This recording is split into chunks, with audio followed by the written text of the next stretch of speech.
Opposition motion, oil and gas, standing in the name of Mrs. Duncan, Edmonton, Strathcona.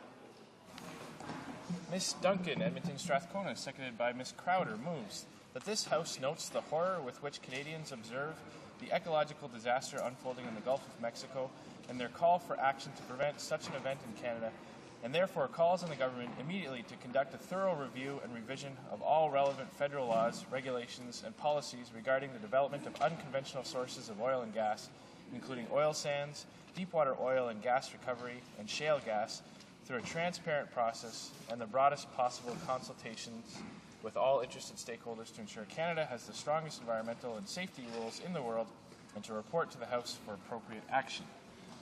Debate. The Honourable Member for Edmonton, Strathcona. Thank you, Mr. Speaker. I'll be splitting my time today with my colleague, the member for Nanaimo, Cowichan. The New Democratic Party is seeking the support of the House for an open public review and, where deemed necessary, the revision of relevant federal laws, regulations, and policies regarding the development of unconventional sources of oil and gas. Why is it necessary for this review to be done by the government, and why is it critical to the immediate and long-term interests of Canadians? Canada's economy continues to be majorly dependent on fossil fuel exploitation, while much of the developed world is moving away from this narrow focus on energy and economic dependence, both for environmental and sustainable prosperity reasons. It is therefore the duty of the Government of Canada to ensure our natural resources are exploited in a sustainable, efficient, and environmentally sound manner in the interests of Canadians, both current and future generations. It's also the duty of the government to ensure that the interests of other sectors are considered, respected, and protected under exploitation policies and decisions. Canadians are demanding and deserve a secure and clean energy future. They also expect that jobs will not be put at risk, as has happened in the Gulf of Mexico, where lax environmental controls did not provide employment, but rather delivered an economic tsunami. Canada's oil and gas resources belong to the people of Canada, whether vested in the provincial or federal crowns, First Nation governments, or peoples. While they may be leased to private corporations for exploitation, they remain public property. Therefore, it's the duty of this government to ensure that they are managed and exploited in a manner reflecting the long-term interests of Canadians. Canadians have watched in horror the monumental ecological disaster unfolding in the Gulf of Mexico. We're all disturbed by the damage to threatened species, the fishery, local economies, and the pending spread of this pollution by hurricanes. But people are equally outraged to learn of the abject failure of the U.S. government to assert their regulatory powers and authority to control the offshore industry and avert this disaster, including deregulation, streamlined approvals, waived environmental requirements, transfer of powers to unelected agencies, and an all-too-cozy, and in the words of President Obama, at times corrupt, relationship between oil corporations and regulatory agencies. It all sounds too familiar. What has happened to the duty to government? The duty to govern? Who is minding the public trust? It is not just this ecological disaster south of the border that has awakened Canadians to the need for greater action by the Canadian government to guard their interests. As this government spends $1 billion securing a 2-day G8, G20 photo op, the Auditor General is reporting that the government has failed to deliver on its legal duties to safeguard our northern environment, including assessing cumulative impacts and monitoring and enforcing environmental offences. This fall, the Commissioner for Environment and Sustainable Development will issue a timely audit on federal actions to protect our fragile Arctic. Meanwhile, the government is expending hundreds of millions of taxpayer dollars to map the Canadian Arctic offshore territory in anticipation of Arctic offshore drilling. What the public is likely unaware of is that leases have long ago been issued in the absence of broad public consultation, environmental assessment, or designation of protected areas. As the Inupiat community of the Arctic Slope said in a letter to President Obama, as the country scrambles to clean up the disaster in the Gulf of Mexico, Shell Oil is getting ready to drill exploratory wells in the Arctic Ocean, one of the most remote and extreme environments on Earth. The Arctic coast does not have the infrastructure in place, nor is there technology available to respond effectively to a blowout or oil spill. The world has been given this wake-up call at the very moment the National Energy Board was considering requests by the self-same companies to weaken environmental safety rules for wells in the Beaufort. and through a hearing process which effectively excluded the public. We would do well to heed the concerns raised by Arctic communities about the lack of capacity in the remote Arctic, given the complete failure of federal authorities to respond to the unprecedented spill of over 700,000 cubic liters of Bunker C oil into Lake Wabamun. If the government was not capable of responding to an inland disaster of this scale, close to major centres, and in an oil-based province, how can we have faith it is prepared for an offshore disaster of an even greater scale? But it is not just offshore deep wells that pose serious threats to the environment.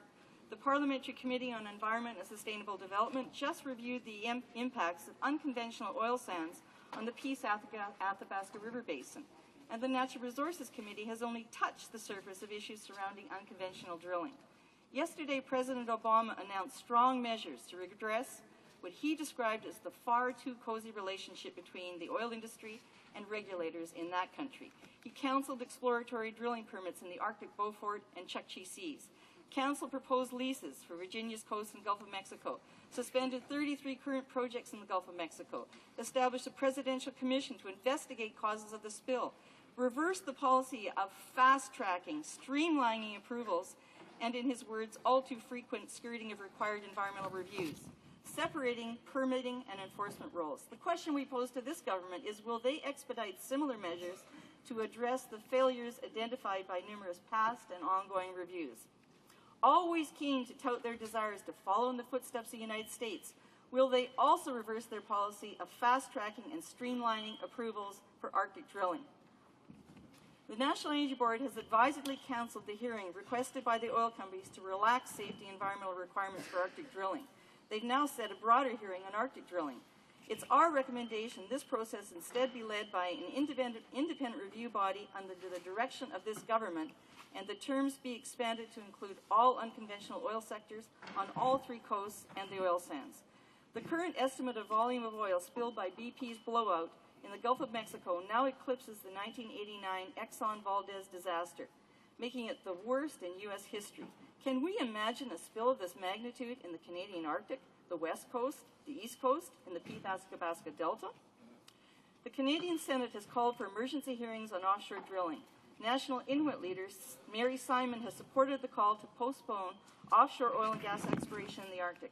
We call on all members of this House to support this call for an urgent review of federal laws, regulations, and policies regarding unconventional exploitation of fossil fuels, and to consider, at a minimum, rules and policies for offshore drilling, in particular deep wells, Arctic drilling, exploitation of shale gas, in particular the need for government regulation and oversight, precautionary measures, environmental assessment, and regulatory requirements, emergency and spill response rules and capabilities, the approval processes for leases, exploration, and drilling, transparency and intervener rights, consistency among Canadian regulatory regimes and agencies, comparable law and policy in other jurisdictions, budgeting resources for delivery of permitting, monitoring, inspection, enforcement, and emergency response duties. We can learn from the mistakes of others. We can exercise precaution. We can choose to govern in the interest of future generations of Canadians. Thank you, Mr. Speaker. Questions and comments. Questions et commentaires. Questions and comments. The l'honorable député de Rosemont-le-Petit. The honourable member for Rosemont-le-Petit. Thank you, Mr. Speaker. And I'd like to thank the honourable member for her speech. But what we have to realize, Mr. Speaker, is that this general weakening of environmental standards and environmental assessments and safety standards began well before the present government decided, for example, to change legislation so that projects no longer be subject d'évaluation environnementale, mais soit plutôt soumis à l'Office national de l'énergie. Dès 2005, Monsieur le Président, on savait que le gouvernement fédéral, et ça c'était sous l'égide des libéraux, avait l'intention de modifier les évaluations environnementales afin que les projets de forage exploratoire ne soient plus soumis à des évaluations, à des études en temps. There's no translation?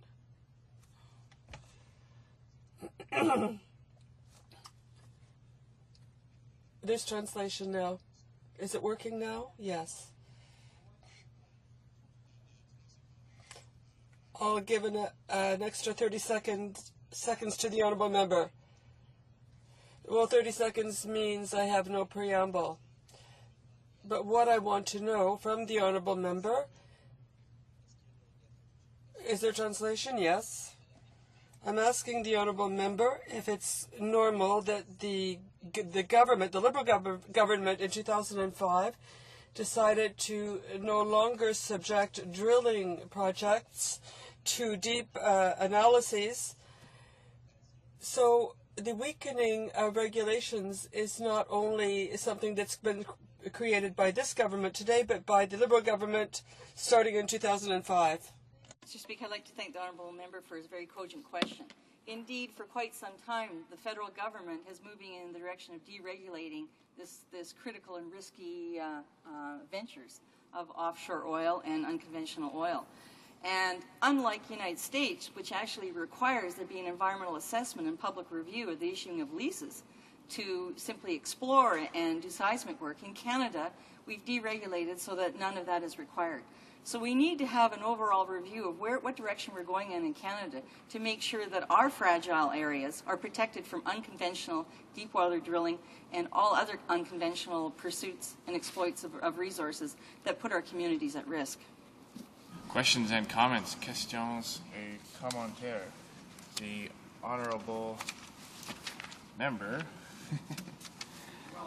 for Welland. Thank you. Thank you, Mr. Speaker. And I, of course, my seatmate is the honourable member from Elmwood, Transcona, who's with us today. And I thank the honourable member from Edmonton for her motion today because it's extremely timely, it's extremely important, especially what we've seen in the Gulf. But what I specifically like to ask her is why she sees it so important that the government of Canada should actually do EAs, environment assessments, rather than allowing bodies like the National Energy Board. So why are we allowing folks outside of the regulatory process where we really have the authority? Why would we not be doing it as a government to ensure that all Canadians are safe and all of Canada and indeed the world is safe from any of these massive spills? The honourable member for Edmonton Strathcona.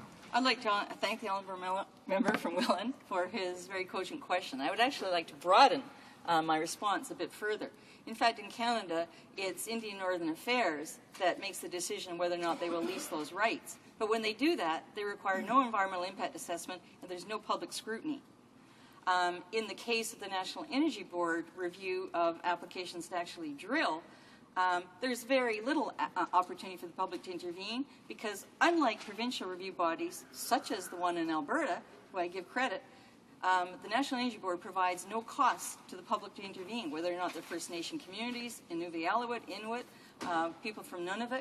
There is no support in intervening, so they can hire experts and legal counsel.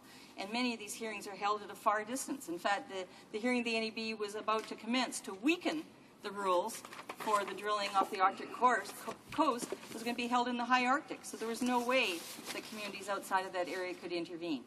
For this very reason, because the government's going in the direction of turning over more and more decisions to appointed agencies instead of binding rules by the elected government, that is why we need a review.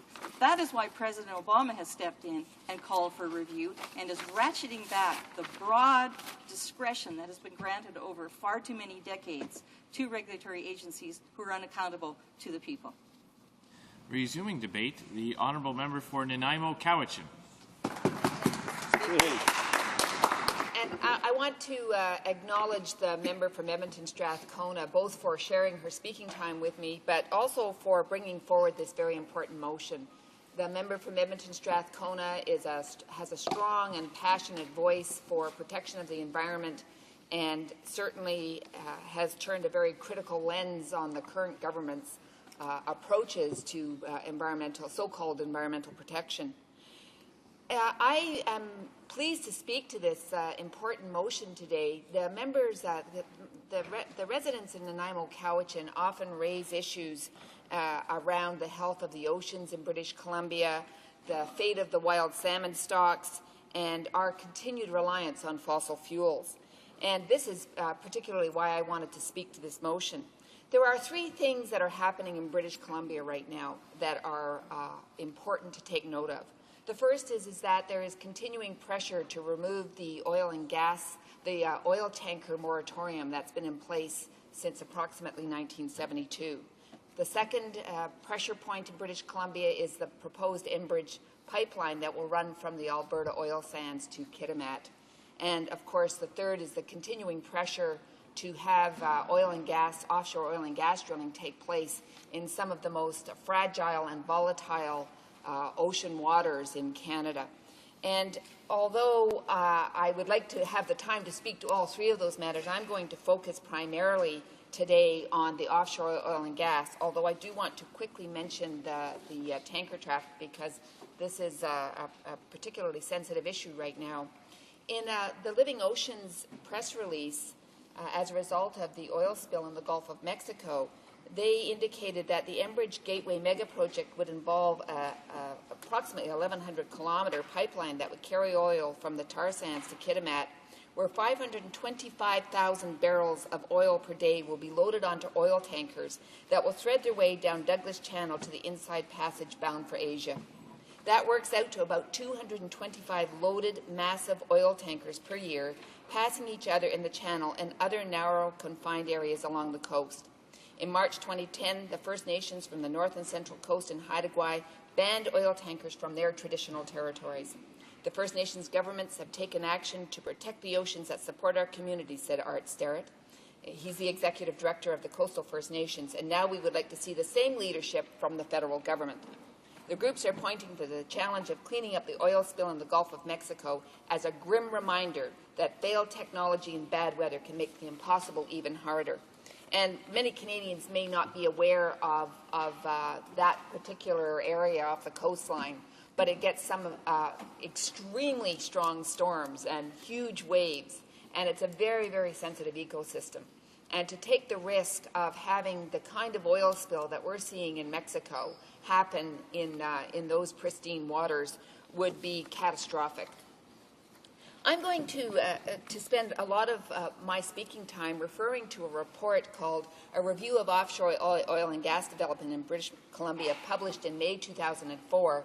And this was a study prepared for the Coastal First Nations by the Offshore Oil and Gas Research Group, the School of Resource and Environmental Management, Simon Fraser University. And it's a lengthy report, so I will only be able to touch on a couple of aspects of this report. In their report, what they did is they reviewed the whole BC moratorium process, and that included a variety of reports that had been issued in the past on offshore oil and gas, and that included the BC Offshore Oil and Gas Task Force, the Provincial Scientific Review Panel, a BC Offshore Oil and Gas Task Force put forward by the provincial review process, and the Provincial Scientific Review Panel, and then finally this particular report. In the BC Scientific Review Panel's conclusions, they said that there are significant gaps in knowledge that environmental impacts could be catastrophic, that existing regulatory structures are deficient, and that a number of preconditions need to be made before offshore oil and gas can proceed. All suggest that lifting of the existing moratorium would be premature. And Mr. Speaker, of course I'm speaking to this in the context of the fact that what we're concerned about is that the federal regulations are simply inadequate.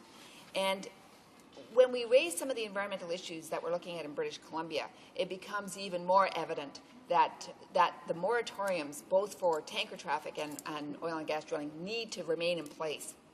In this report, they identified the fact that there are 26 areas where there are knowledge gaps, 26. And I don't have time to go through all 26, but I just want to touch on a couple of the environmental areas.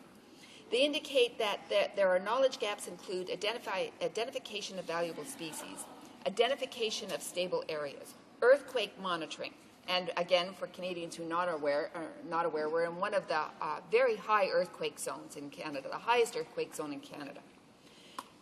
Impact assessment of acoustic propagation, oil spill trajectories, impact of oil spills on landfalls, areas of critical habitat, behavior and toxicity of natural gas and marine environment, long-term impacts of spill and recovery rates, and cumulative environmental impacts. And this is only just a couple out of the 26 serious concerns that they raised around environmental gaps in environmental knowledge.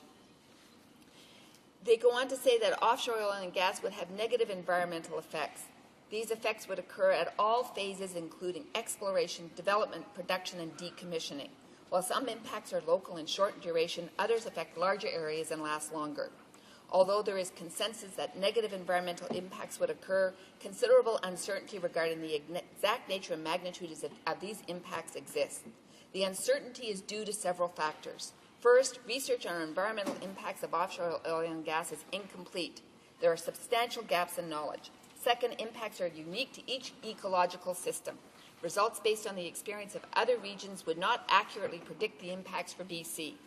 Third, impacts are based on unknown probabilities of events such as accidental oil spills. And again, we only need to look to see what's happening in the Gulf of Mexico.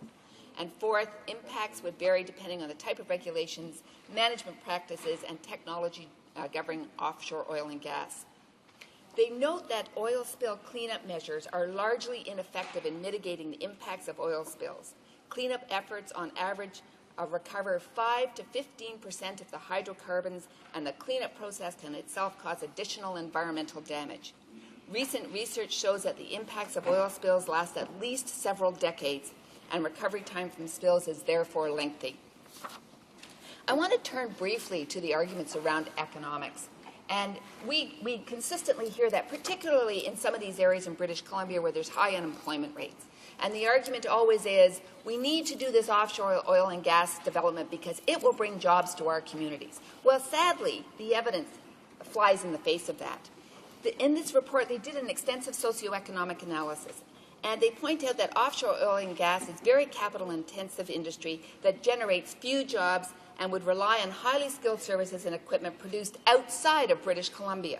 Consequently, impacts are less dollar of output than experienced by almost every other sector in the BC economy.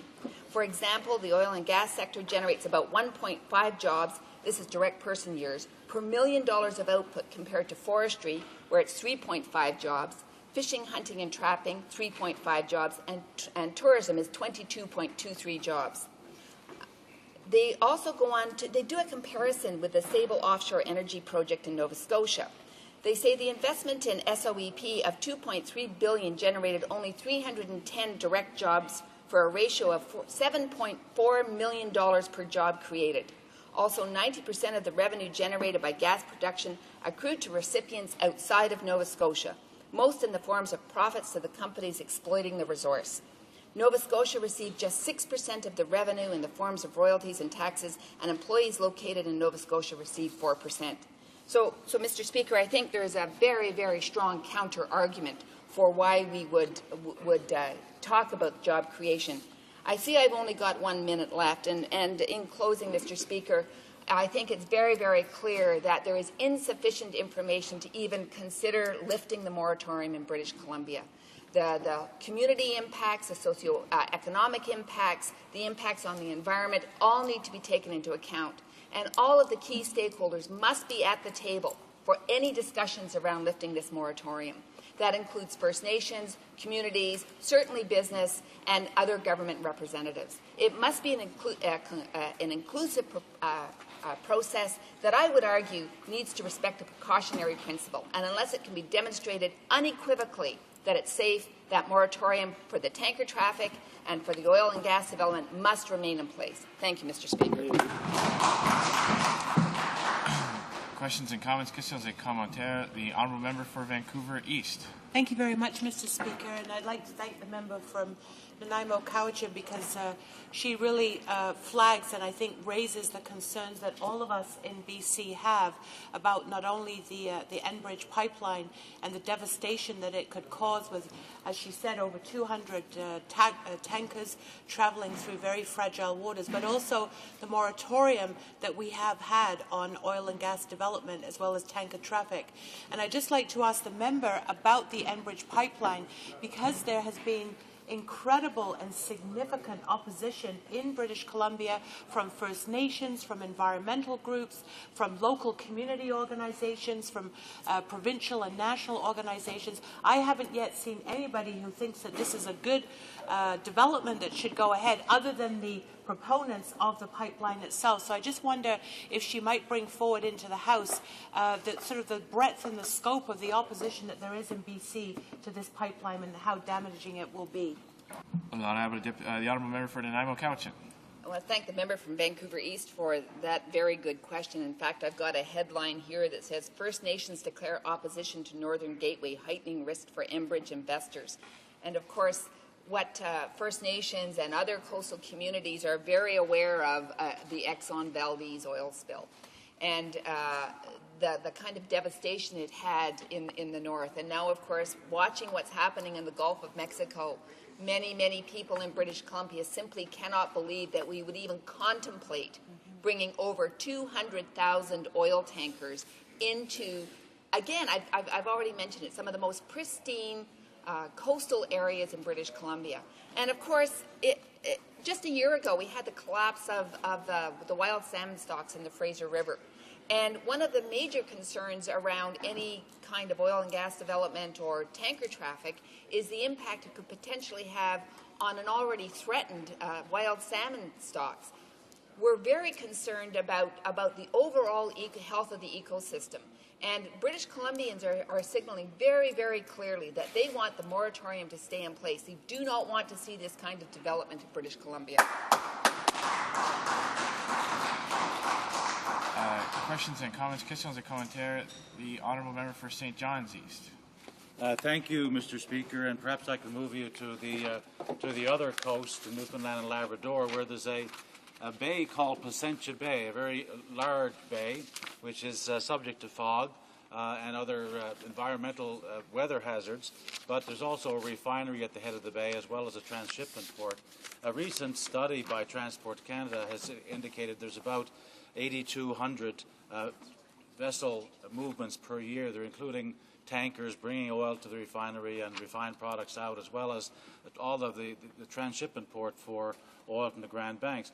One of the criticisms in this study is that there's not really an effective method of dealing with any potential oil spill which could occur, and that there's a lack of coordination by Transport Canada, the official responder, as well as the fact that all response equipment is centrally located outside of Placentia Bay and in St. John's, and not in the bay where the most likely there's an opportunity to be a response.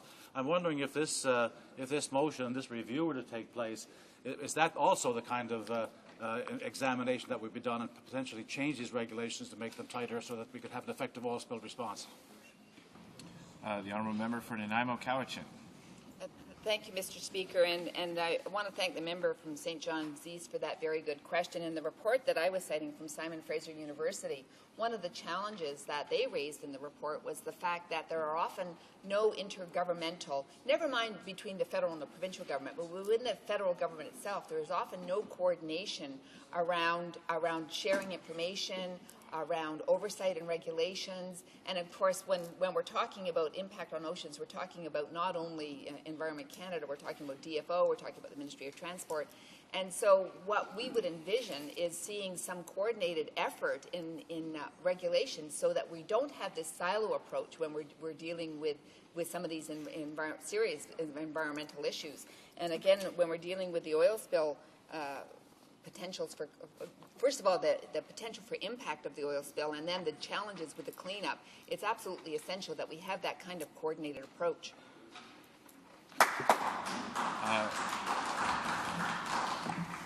Est-ce que l'honorable député d'Acadie Bathurst? Is the honourable member from Acadie Bathurst rising on a point of order? Yes, Mr. Speaker, I have a motion regarding the usually customary use of the House. The MP from Edmonton Strathcona, any question needed for this motion will be deemed having been voted for, and until Tuesday at the end of the period provided by government orders. Does the honourable member have the unanimous consent of the House? Has the House heard the motion? Does the please House adopt the motion? The Honourable Ministre des Ressources. The Honourable Minister of Natural Resources. Thank you very much.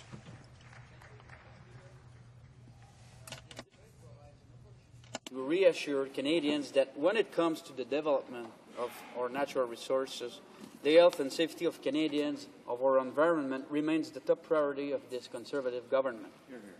We all continue to be shocked by the enormity of the incident in the Gulf of Mexico and the scope of the ecological challenge facing our American neighbors.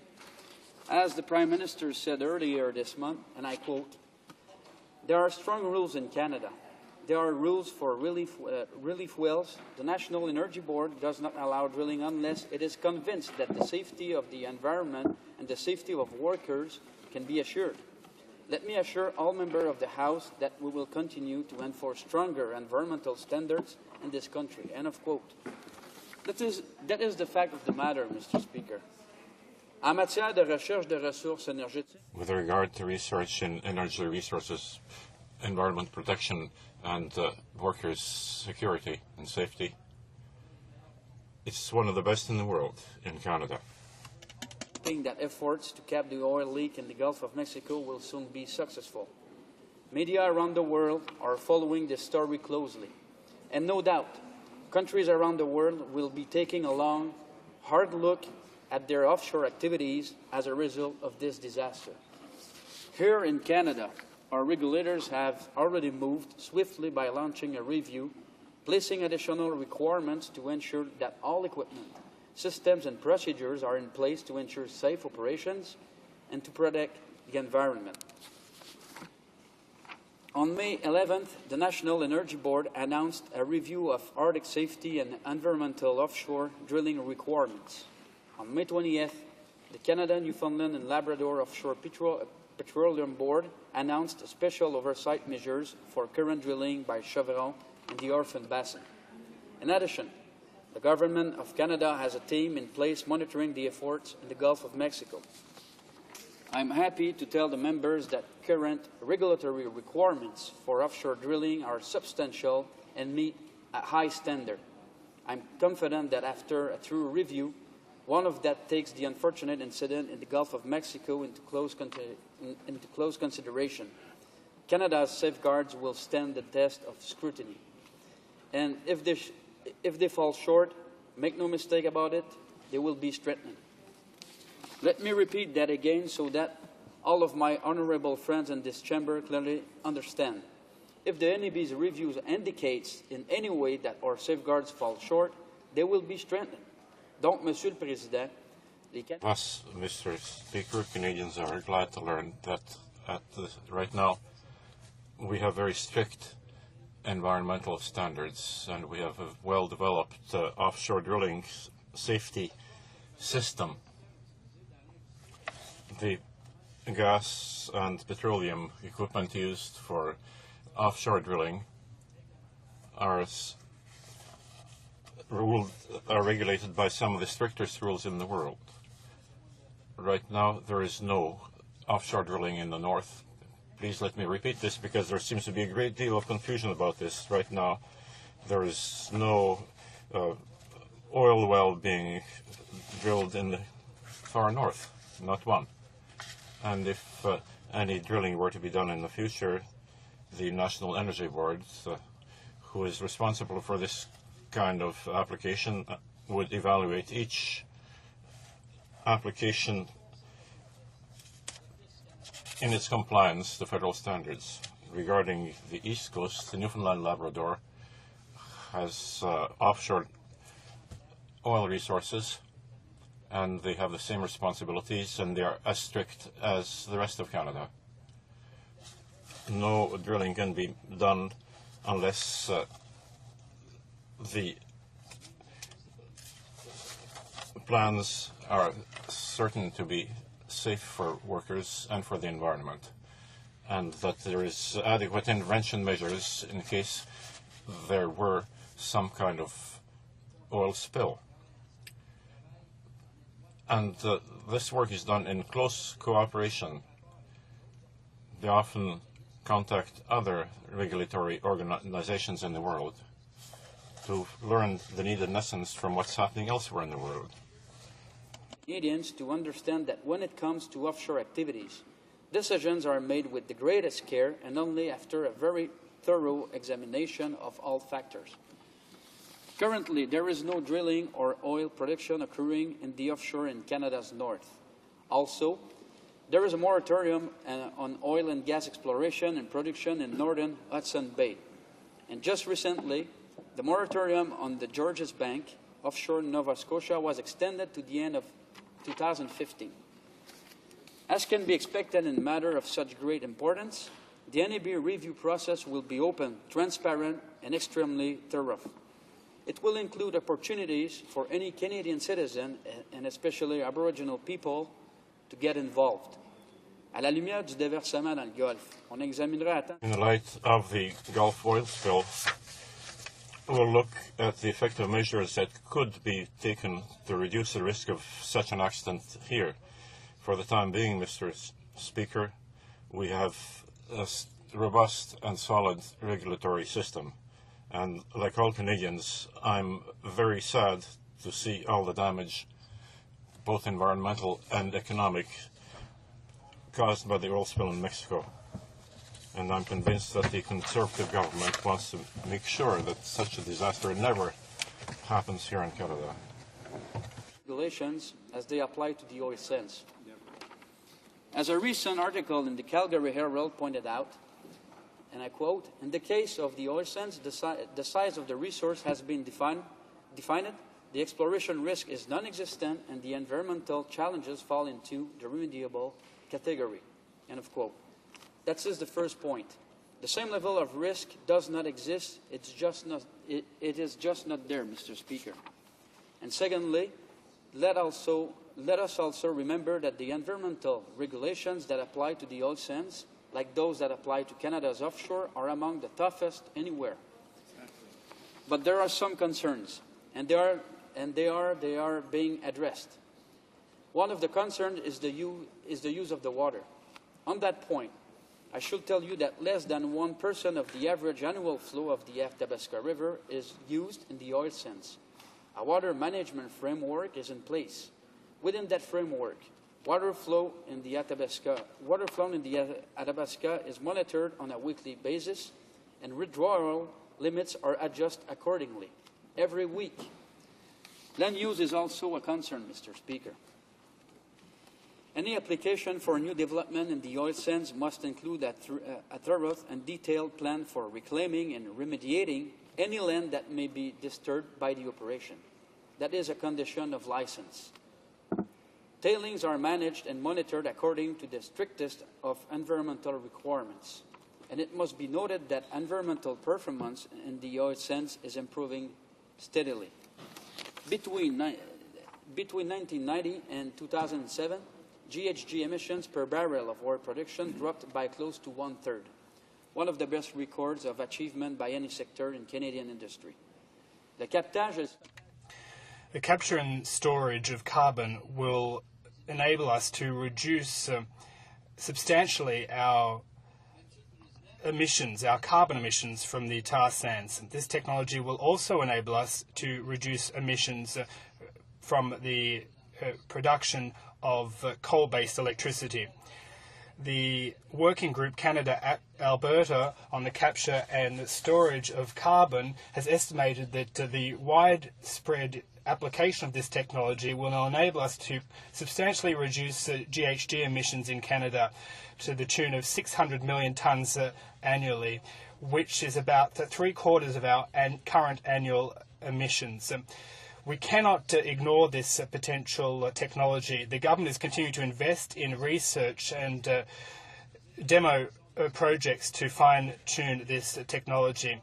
As far as water is concerned, 90% of water used for the production of the tar sands is entirely recyclable, and producers are increasingly looking at underground sources which provide salt, unclean or improper salt water for human consumption or agriculture. they are using special procedures in order to reduce the need for in order to improve conditions for the environment. As far as these improvements for the environment are concerned, Mr. Speaker, we need to look at the economic and strategic value of this resource. The tar sands are the second biggest treasure in terms of oil in the world. We're talking about hundreds of thousands of barrels of oil rather. This is all the oil the United States will need for the next 23 years. With the technological process, this will increase to about 300 billion barrels. The tar sands contribution to North American energy security is considerable and is increasing on a daily basis.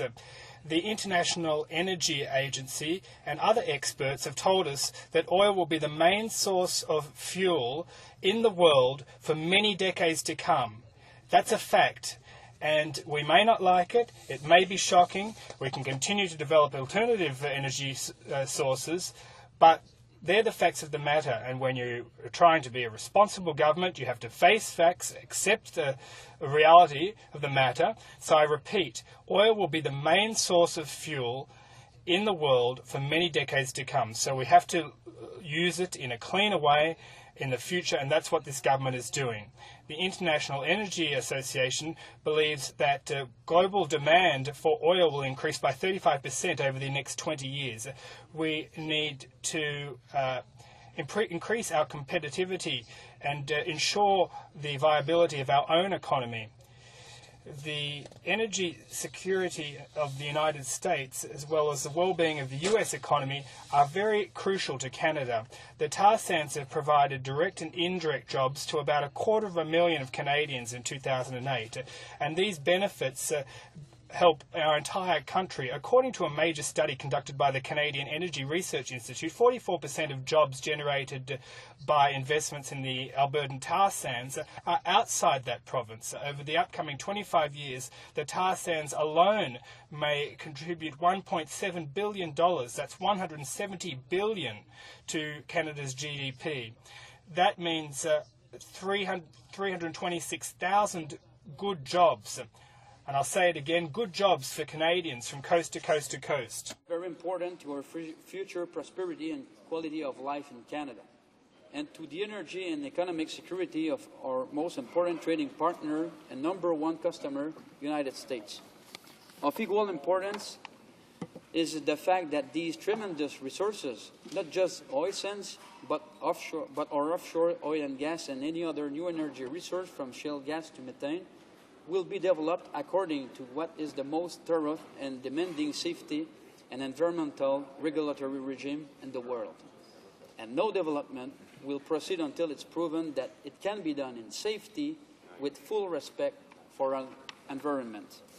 The policies and regulations that govern energy and other resource development in Canada are under almost constant scrutiny to ensure they continue to be effective in all respects, that is, protecting safety, protecting our environment, and protecting our economy. This is done not only by the Government of Canada, but by the provinces and territories as well. Indeed, as Minister of Natural Resources, I'm already working with my provincial and territorial colleagues to undertake a fundamental review of Canada's regulatory regime to ensure it is as effective as it can be. So I thank the member for Edmonton Strathcona for this motion, which has drawn our attention to these very important issues. This motion gives us a golden opportunity to reassure Canadians about the protection provided under the regulatory standards which exist in Canada. And as I said, Mr. Speaker, these are modern, tough and constantly improving standards. Thank you, Mr. Speaker. Honourable member for Ottawa South. Well, thank you, Mr. Speaker, and I'd like to thank the Minister for his remarks. I'd like to get, if I could, zone in directly on an element of this question of review, which is inherent in the motion. And it speaks to a commitment the Prime Minister made on behalf of this country in Pittsburgh at the G20. And it deals with the whole question of fossil fuel subsidies. The Prime Minister has repeated 3 times this week in the House of Commons that Canada has no fossil fuel subsidies to eliminate, citing the accelerated capital cost allowance measure from the 2007 budget, which only kicks in 2011. I'd like to ask the Minister now, the commitment was specific, that we would be looking, for example, at accelerated deductions for exploration and development expenses and flow-through shares. Canada, in the meeting in Toronto for the G20, is supposed to present an implementation strategy and a time frame for the elimination of those subsidies. This Minister, Mr. Speaker, is responsible, specifically responsible for those subsidies as the Minister for Natural Resources. Can he help Canadians understand now, because there is significant confusion? Will Canada have an implementation strategy for the removal of fossil fuel subsidies in their entirety delivered to the G20 meeting in Toronto very shortly? Honourable Minister for Natural Resources. Well, yes, Mr. Speaker, I'd like to thank my colleague for his question.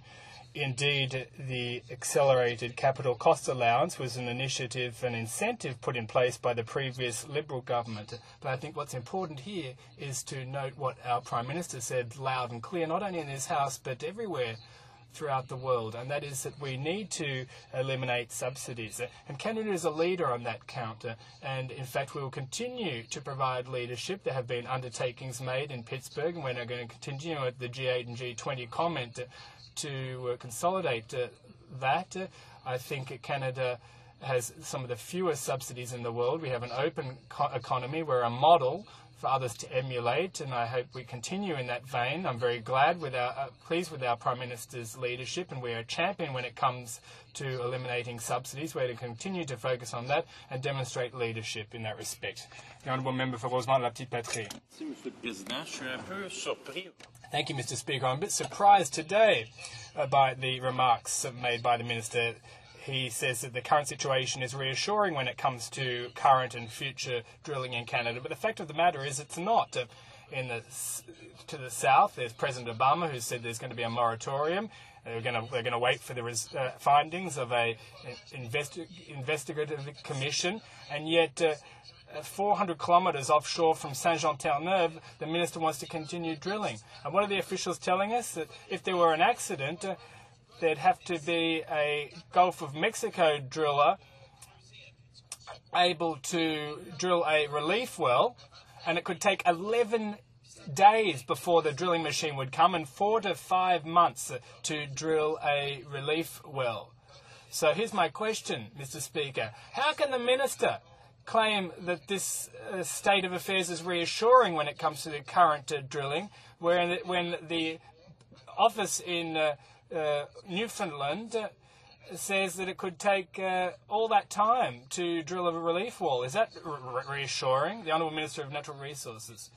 Mr. Speaker, well, indeed, there is drilling east of Newfoundland, and there is an office in Newfoundland for drilling.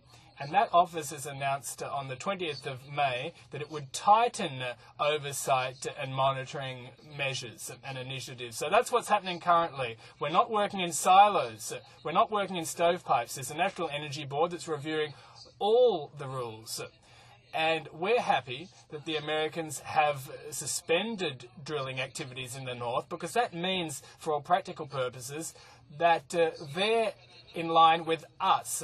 In Canada, in the Beaufort Sea, in the Arctic waters, there is no drilling licenses being issued. There'll be no drilling before 2014, Mr. Speaker. This gives us an ample amount of time to conduct the studies that are needed and perfect the rules and regulations. That's what the United States are doing. They have put in place a moratorium. But the National Energy Board here in Canada is an independent arm's-length organisation, which is the inception of which was many years ago. I think that's dangerous that the opposition is trying to politicise this situation and trying to discredit the scientific arm's-length agencies whose mandate it is to implement the toughest standards to protect the environment. Questions and comments? Member for Edmonton Strathcona. Thank you, Mr. Speaker. Well, I sat here listening to, again, the rhetoric of the importance of this government is continued subsidy of the oil and gas sector and ensuring the continuance of their contracts to supply our resources to the United States. I've heard time after time in this House of this government saying they want to mirror U.S. law and policy on energy and environment. And yet, given this disaster in the Gulf and the potential for far greater disaster in our Arctic, and if you give the simple example of the fact that as this disaster was occurring, our National Energy Board was about to hear an application to relax the requirement for a relief well, and in this case, it would take 3 years to do a relief well, not 2 or 3 months, as the case of the Gulf. Will this minister commit to open up his review, ensure public participation, ensure cost to the public so that they can bring in their own independent experts, bring legal counsel if necessary, and review the broad requests that we have put forward for a review of improving the regulatory regime and governance in this critical area? Good question. The Honourable Minister of Natural Resources. Mr. Speaker, one thing's clear. What's happening in the Gulf of Mexico is a disaster. We're all scandalised. There's no doubt about that. But there are a lot of ifs. You can't just say that that's definitely going to happen here in Canada. There are rules here. To begin with, there are no plans to drill unless the government and the National Energy Board is assured that the environment and health and safety of individuals is protected. That's the first thing. Now, as my colleague knows, the National Energy Board said on the 12th of May that it would review all the regulations applying to offshore drilling. It's going to hold hearings, and the public will be invited. And this will be done openly and transparently. Mr. Speaker, what we're doing is the following. We looked at what happened in the Gulf of Mexico to glean a better understanding of what happened in order to perfect our own regulations and fine-tune them. It's going to be done in an open and transparent manner.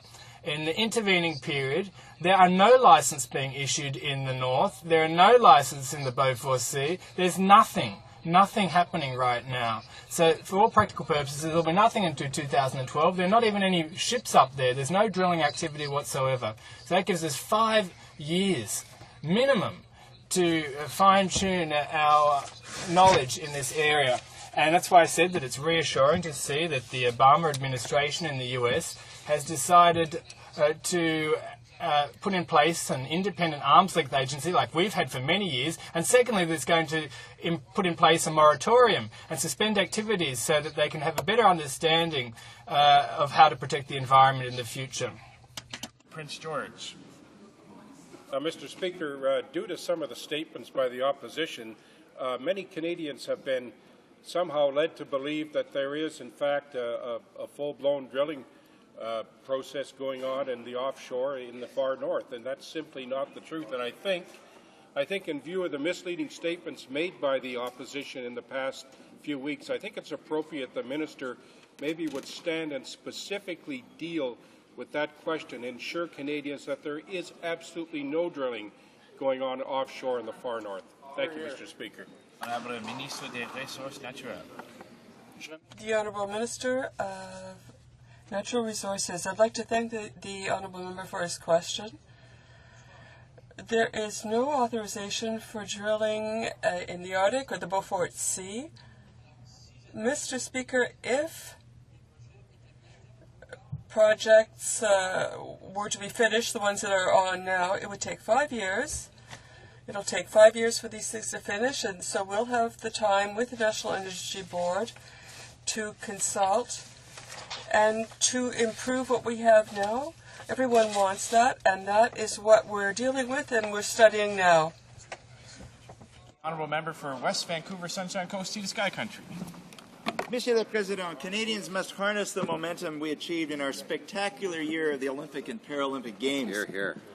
Representing the riding where many of the games took place, I'm honored to work with MPs and senators of all parties to promote the 2010 Parliamentary Fitness Initiative, which encourages fitness and health for all Canadians. Keeps us in shape. On a personal basis, I'll be raising money for our athletes by running the 5-kilometer race with my family this Saturday on National Race Weekend in Ottawa. Team Weston, which includes my wife Donna and my 3 children Shane, Jake, and Mamie, who are here on the hill today, will all participate in this event. Canadian Athletes Now is one registered charity that facilitates the fundraising. This charity has since 1997 raised over $11 million to support hundreds of Canadian athletes achieve the dream to compete on the international stage. Together, Team Weston, people of the riding I represent, and all Canadians support our heroic Olympic and Paralympic athletes as wonderful role models. Here. Member for Etobicoke Centre. Mr. Speaker, Canada's 1.2 million strong Ukrainian-Canadian diaspora community is in angst due to recent attempts to muzzle Ukraine's media and trumped-up criminal charges against opposition leaders. Incredibly, Secret Service agents have even attempted to intimidate university rectors. On May 18th, Father Boris Gudziak, the rector of the renowned Ukrainian Catholic University, received a call on his cell phone from a secret security agent. 20 minutes later, this agent was in the rector's office. What followed was an hour of attempts to co-opt and intimidate the rector into spying on student activists and to rat out the names of student protest organizers. Not since the days of the Soviet Union has the Ukrainian Catholic Church, its institutions, priests, and students been menaced in this way. Canada has a special relationship with Ukraine and has stood shoulder to shoulder with Ukraine's people on their journey towards statehood and democracy. Today, we do so again with Ukraine's students, journalists, and all those who've dedicated themselves to a free and independent Ukraine. The Honourable Member for Rivière-du-Nord. Mr. Speaker, the University of Quebec in the Outaouais will next June be offering the first summer university on the Francophonie of the Americas. With Laval University, they will be offering the second part of the summer university. This is the result of cooperation between the University of Quebec in the Outaouais and the Centre of Francophonie of the Americas. They will bring together 15 experts, including Graham Fraser, Benoit Pelletier, Barry Ancelet from the University of Lafayette, Virgil Benoit from the University of North Dakota, as well as representatives from Maine, Mexico, New Brunswick, Ontario, and Quebec. They will pool their knowledge and debate the Francophonie of the Americas. This is the first time that researchers will be together in the same place to debate this issue. I'm sure that this will be a great success, and I salute this happy initiative. For Nickelbelt. Mr. Speaker, I rise today to bring this House's attention to a unique school project created by Ms. Camille Dupuis and her colleague at LaSalle Secondary School. Created in 2008, the Intergenerational Memoir Project pairs a senior with 2 students who help record their life story over a period of several months. At the conclusion, the students present the senior with a scrapbook of their life. I can attest personally to this fantastic work of these students because 2 of them, Alexandra Burgess and Alyssa Sabourin, worked closely with my father, Conrad Gravel, to produce his scrapbook. What a brilliant project, Mr. Speaker. Students gain empathy towards our elders while learning about their contributions to their community. Seniors get the company they need and a valuable opportunity to record their story.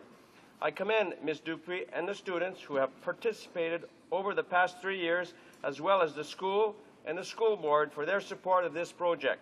I hope that other schools introduce the Intergenerational Memoir Project to their...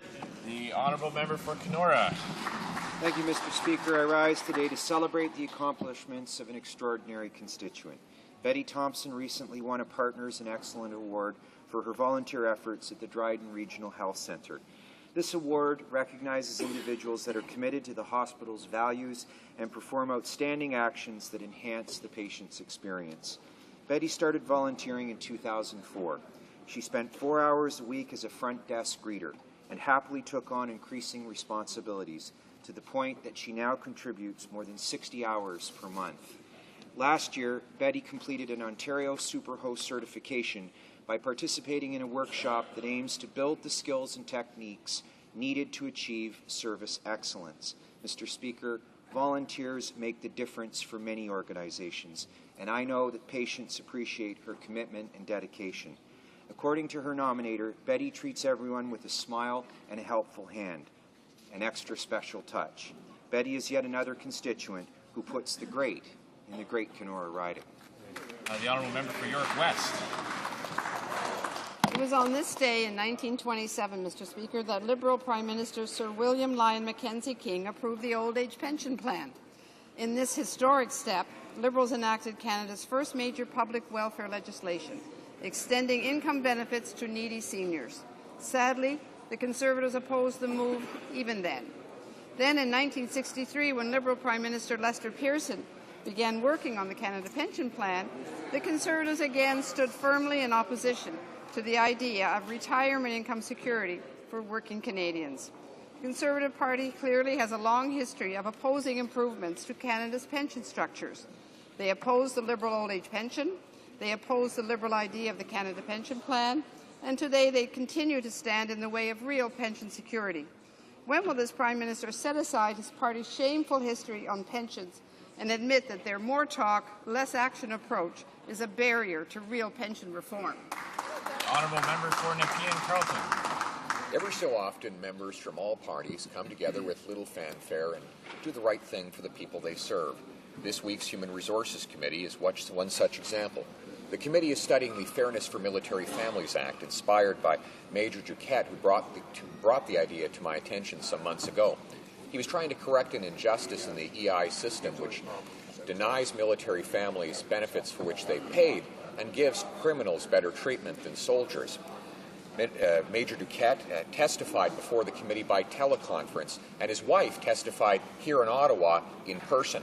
It's great to see them connect for the first time in months when that screen came on and their faces lit up.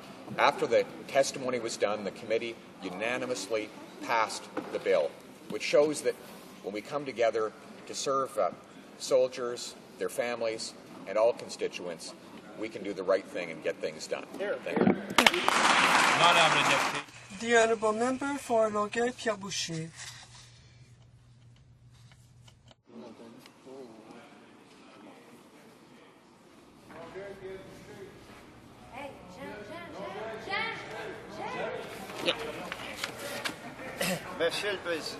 Mr. Speaker, Amnesty International is concerned. It says that there is a flagrant deterioration in the Canadian government's support for rights and democracy. Further, according to a report made public yesterday, Amnesty denounces the weakening of the protection of human rights in Canada, including the rights of Aboriginals in getting permits to develop mines, forests, and other natural resources as well. Amnesty feels that Canada's non-ratification of the UN Declaration on the Rights of Indigenous Peoples is indefensible.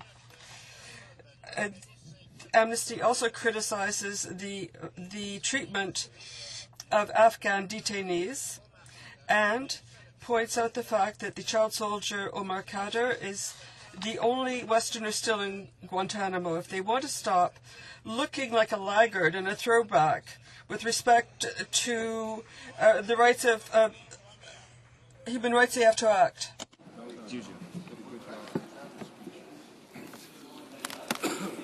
Mr. Speaker, the Liberal leader's announcement that his MPs will be whipped on the long gun registry vote did not just affect the 8 MPs who previously voted to abolish the costly gun registry.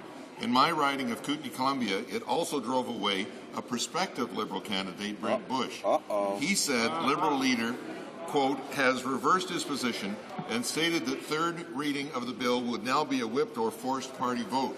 He continues, forcing a sitting MP or prospective candidate to vote the party position on an issue, knowing in advance that it runs contrary to the interests of the constituents in the riding, clearly runs contrary to the principles of representative democracy.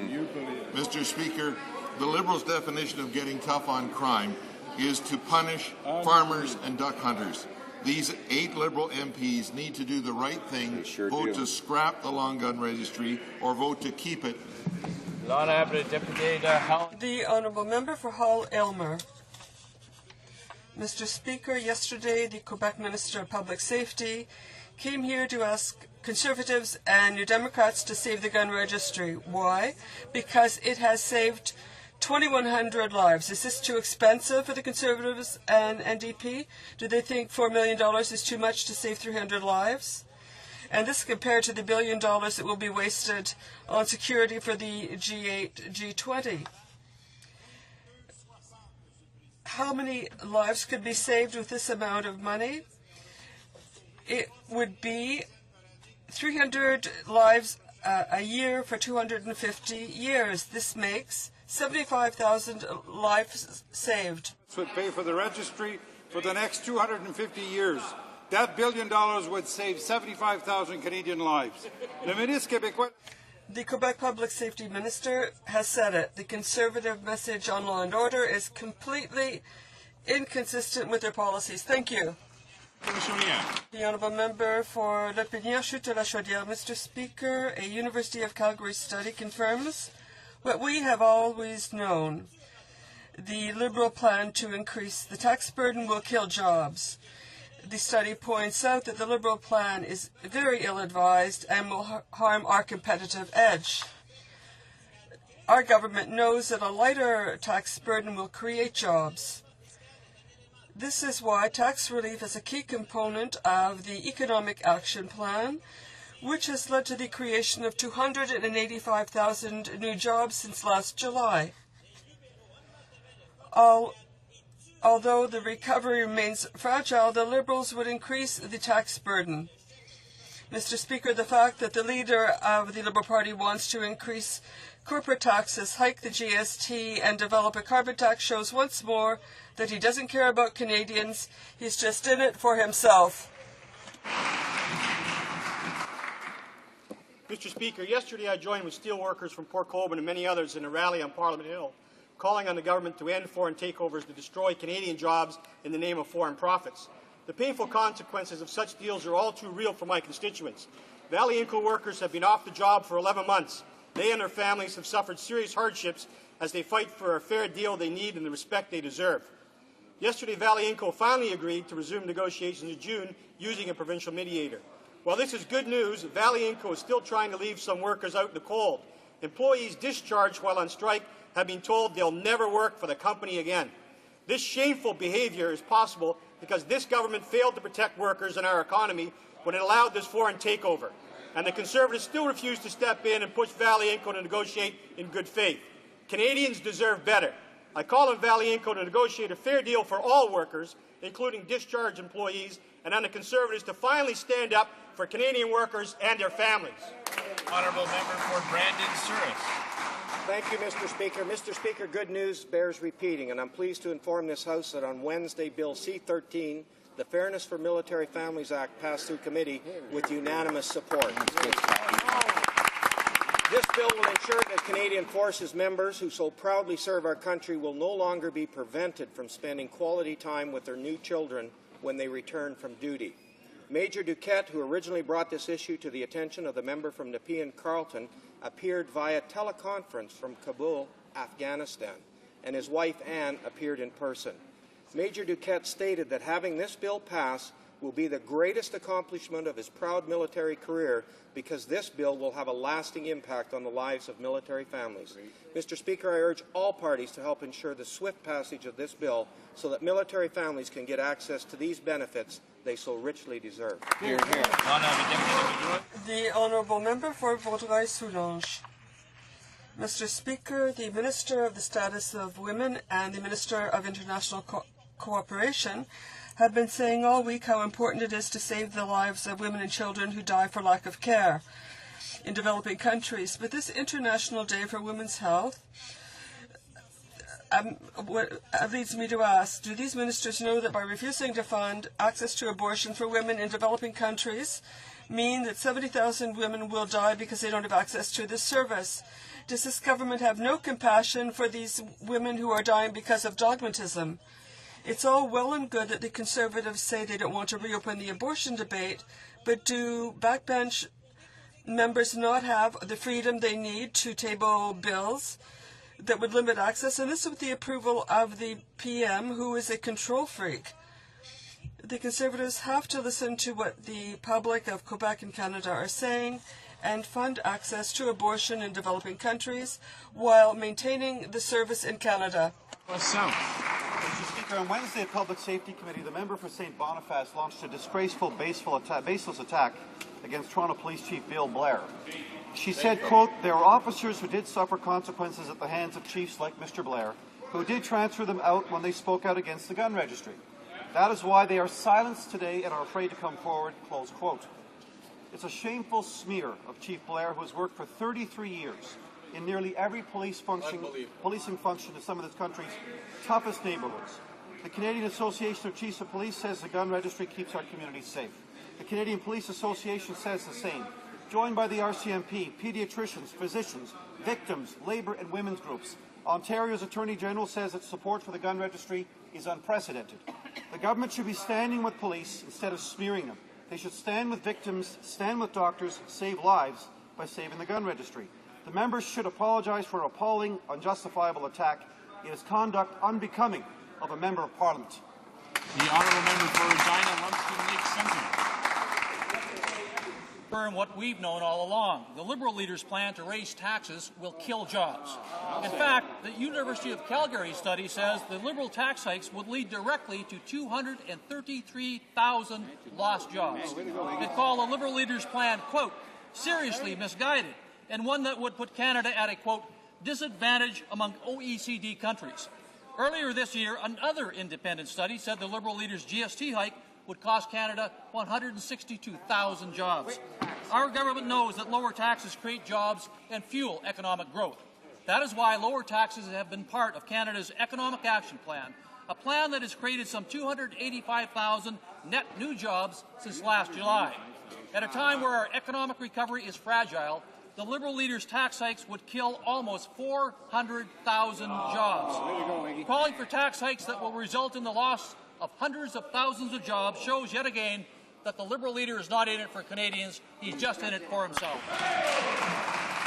Oh, questions. The honourable member for Ajax Pickering. Yesterday, the government invoked 9/11 to try to justify spending 300% more than any summit ever held in history.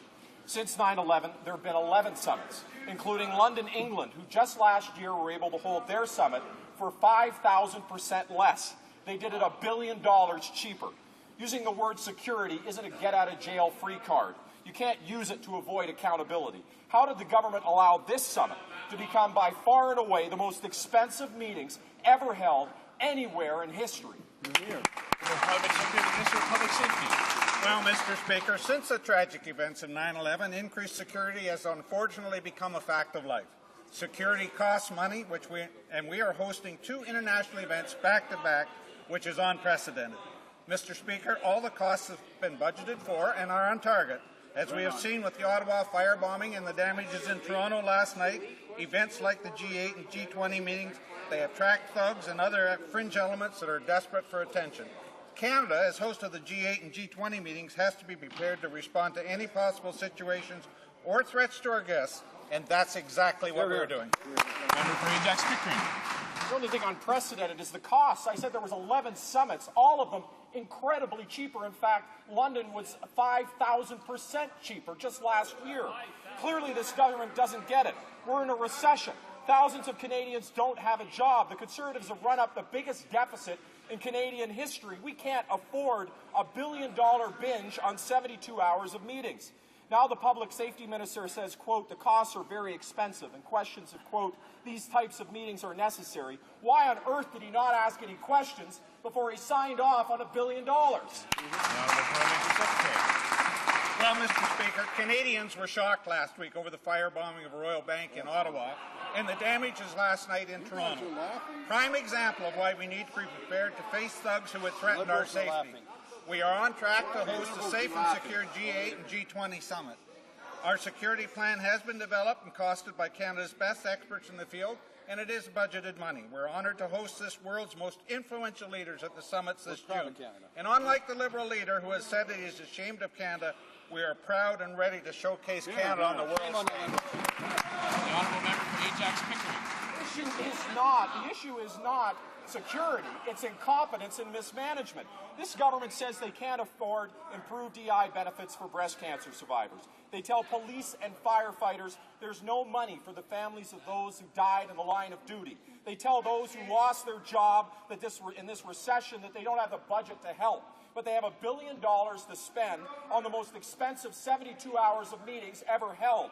Will the government just admit that their mismanagement, their poor planning, and their attempt to stick these meetings in a cabinet minister's riding has stolen $1 billion away from priorities Canadians care about? Honourable Parliamentary Secretary. Mr. Speaker, just because the member says it doesn't mean it's true. Here, here.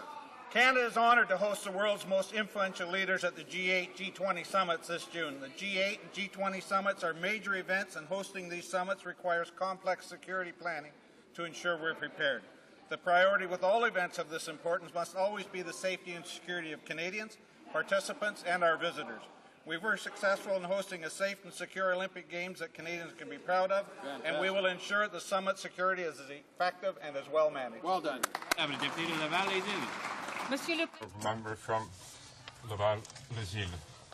Mr. Speaker, Immigration Canada is refusing to issue visas to 60 representatives of organizations of the blind from Africa because they suspect that they want to remain in Canada after the conference at Laval. The concerned government is treating these people like criminals. After African women who are victims of rape, why are they so fiercely attacking the most vulnerable people in Africa? Certainly appreciate the question. Although this is not an issue of criminality, the member needs to be extremely clear on how she uses that type of language. That's right. And I can't comment on the specific of any visa refusal without the consent of an applicant. That said, visa decisions are made on a case-by-case basis by independent, highly trained public service, not politicians, applying the Immigration and Refugee Protection Act. Among the factors they consider are the likelihood that an applicant will violate the conditions of a temporary visa by, for example, Mr. Speaker, not choosing to ever leave Canada. The honourable member from Laval. I assume it's because they're from Africa and not because they are blind, since representatives from other countries got their visas. Surely there's a way these people can come into Canada for this conference. Will the government please take care of this now and let the conference take place with its delegates from Africa? The honourable Parliamentary Secretary. Mr. Speaker, I certainly don't mind questions of clarification. That's what the opposition's responsibility is. I've responded to the question. Now she makes allegations that are completely unfounded, have nothing to do with the issue, and this government will not stand to be treated in a way that is unfair and has nothing to do with government policy.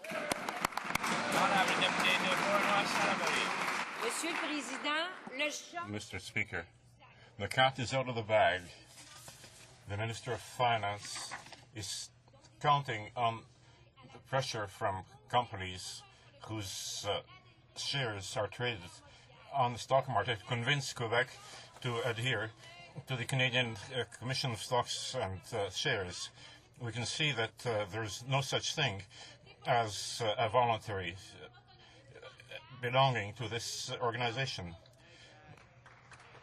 Why doesn't the government admit that its true plan is to dispossess Quebec to the profit of Toronto? What we want from Supreme Court is to make sure that in our jurisdictions that are under the federal or provincial mandate, and we ask the Supreme Court, and if Quebec doesn't want to go along with it, it doesn't go. That's as simple as that. The federal project wants to abolish the passport system. By slashing the system, the Conservative government is handcuffing the Quebec companies that are part of the system, and they have to use a Pan-Canadian Commission and marginalizing the AMF. How can the federal government pretend that Quebec will be able to keep its commission when everything is being done to strip Quebec from its financial independence. Mr. Speaker, once again, this is a voluntary approach. We asked the Supreme Court. The approach was decentralized with offices in the main regions, and if Quebec doesn't want to belong to this, the federal will never force Quebec to do so. That is what federalism is about. Mr. Speaker, the Lofty report is clear. As the system stands with your volunteer system that you're proposing, this is the worst of systems. As it's written here, we have a system that is recognized and that works well, and the federal government will make this more complicated, and in the medium term it will strip Quebec from the control over its financial sector and hand it over to Toronto. Why would the federal government want to strip Quebec from its financial independence? For what reason would the federal do that? Well, I see my colleague that he's been quoting studies, many studies, but once the time comes so that a good approach has been found somewhere, then he doesn't care for the studies anymore. This is a voluntary approach, and if he doesn't want to join, he won't join.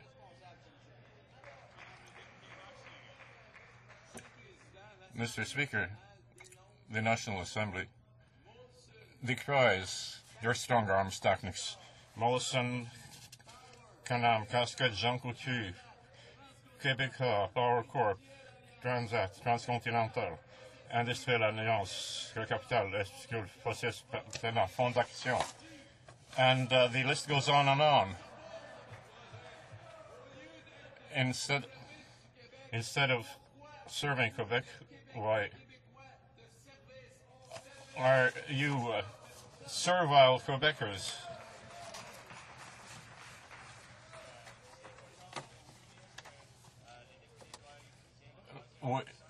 It's my turn to remind you that the third person, not the second person, must be used by the honourable member when addressing questions. Mr. Speaker, it is clear. In a crisis, a systematized approach makes things easier. This is what we found at the University of BC. We made a study and we studied the number of the amount of the losses. And just as Joe Davis was saying,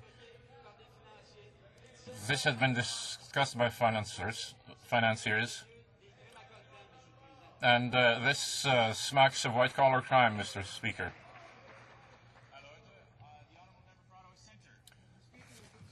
Have yet to come up with a sensible defense for their G20 billion boondoggle. The original plan, tabled in the main estimates, established the cost of security at $179 million. No. It will now cost taxpayers over $1 billion. That's about $75 million in security for every actual hour of meeting. How can the government justify this boondoggle compared to the $18 million it cost in Pittsburgh and the $30 million it cost in London? What's with the Tory math? What's going on? Why don't they come clear? What's the real cost of this? Parliamentary Secretary. Well, Mr. Speaker, surely a member from Ottawa would understand the firebombing of the Royal Bank in Ottawa last week is part of this. The damages in Toronto last night. These are prime examples of why we need to be prepared to face thugs who would threaten our safety. We are on track to host a safe and secure G8 and G20 summit. Our security plan has been developed and costed by Canada's best experts in the field. It is budgeted money. We're honoured to host the world's most influential leaders at the summit this June. Unlike the Liberal leader who has said that he is ashamed of Canada, we are proud and ready to showcase Canada on the world stage. Thank you, Mr. Speaker. Ottawa Centre.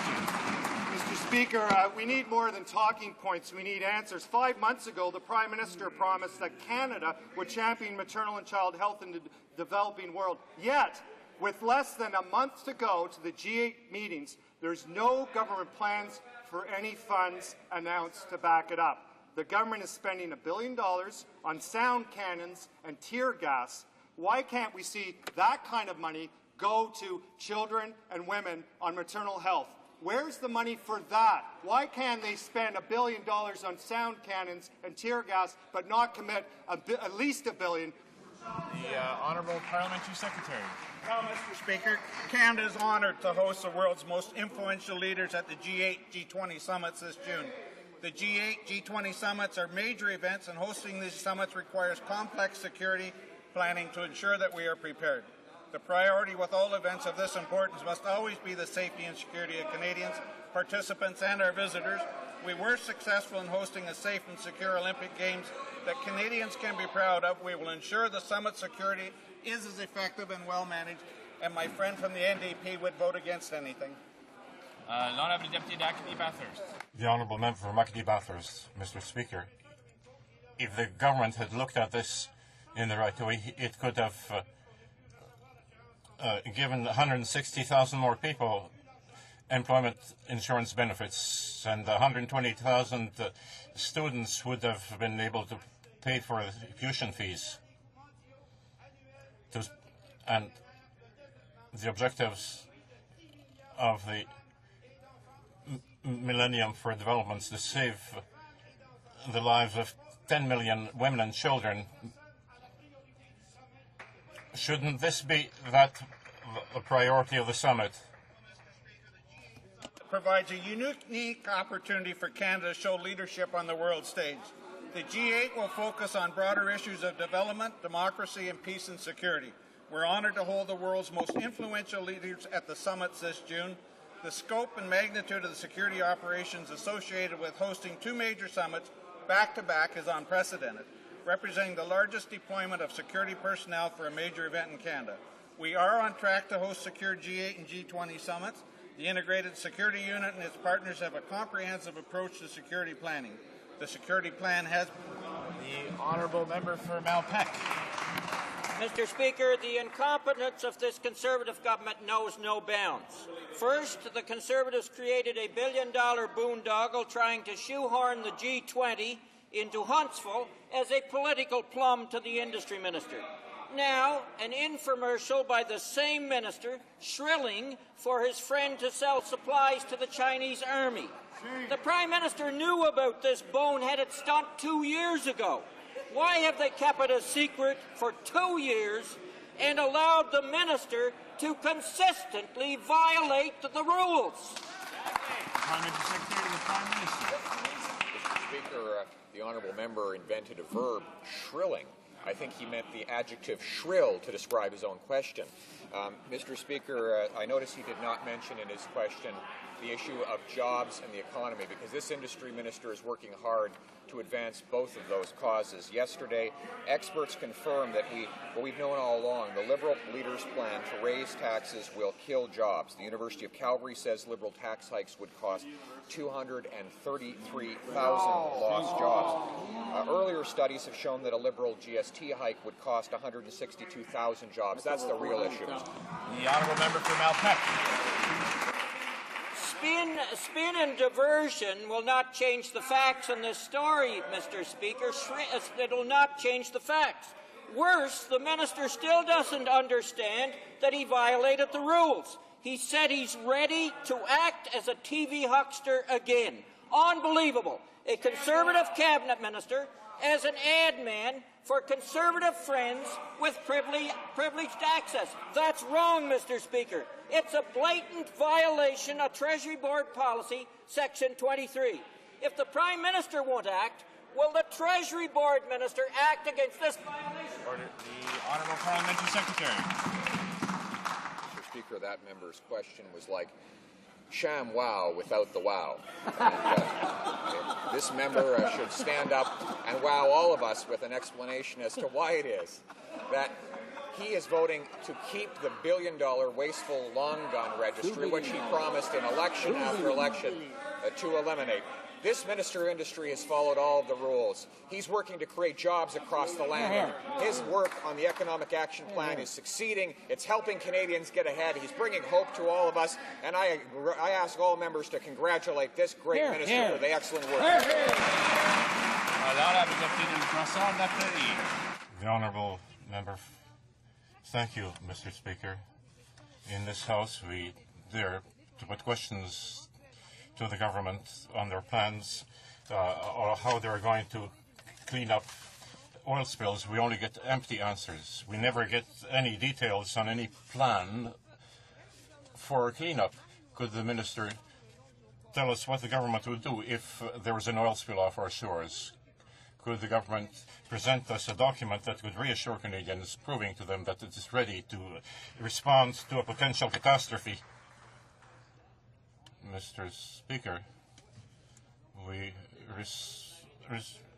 always was talking about eventual oil spills, but it's clear that the National Energy Board is the agency in charge of each project, and strategic roles must be assumed by the companies, and the National Energy Board has the strictest rules in the world regarding the environment, and we're convinced that the health of workers and the environment are being protected, so there is no problem.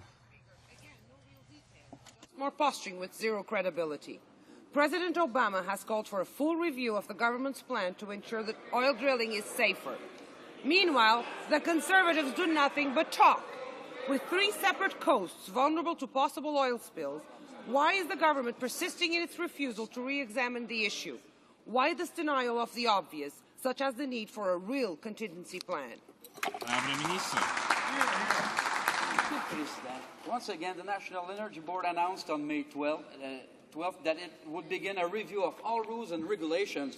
No drilling authorization have been granted so far. No drilling is taking place at present in the Arctic of the Beaufort Sea. And we are pleased that American authorities have decided to suspend all drilling that was planned for this spring because they have reached the same conclusions as we have here in Canada. President Obama wants to examine what happened in the Gulf of Mexico to better understand and improve the regulations to ensure future safety of workers to protect the environment. The President has reached the same conclusions that we have here. The Honourable Member from Repentigny. Mr. Speaker, despite studies that show that the firearms registry is saving lives, the Conservative government wants to get rid of it. We have a large delegation, including families of victims, people from Polytechnical School Montreal, municipal policemen, the Dawson College victims, and the controller of firearms of Quebec. How can the government that says it's sensitive to the problems of victims of crime, how can it get rid of a tool that is so efficient and makes such a consensus in Quebec? By stating his continued support for the wasteful and ineffective long gun registry. He's going to force all Liberal MPs to maintain the wasteful and ineffective long gun registry, including those Liberal MPs who have continually promised their constituents they would vote to end the registry. The Liberal leader's definition of tough on crime is to crack down on farmers and duck hunters. We all know that criminals do not register guns, and we're committed to taking meaningful action that cracks down on crime. Mr. Speaker, I think that he's confusing me with the Liberals. The ideological stubbornness of this government to dismantle the logic of firearms is exasperating. They refuse to listen to specialists from public health or officers who affirm that the registry saves lives. How can the Conservative MPs from Quebec agree through their silence with the government that stands against the consensus of the Quebec nation expressed by the National Assembly? Mr. Speaker, this is a provincial mandate, very simply, and if Quebec wants a registry, it can have one. In our case, we're criminalizing duck hunters with long arms. These people, duck hunters and farmers, don't commit crimes. Quebec wants the registry. We can decriminalize, and there won't be any more federal jurisdiction over there. Monsieur le Président, Immigration Canada refuse. Immigration Canada refuses to give visas to 60 representatives of organizations of the blind from Africa who had to participate in the Francophone meeting for the blind in Laval. Immigration Canada is afraid that they refuse to return into their country. Nonetheless, they are leaders in their country who are attached to their country, and some of them are even sponsored by their government. Does this new case not prove once again that the policy of the Conservative government is based on unacceptable prejudice?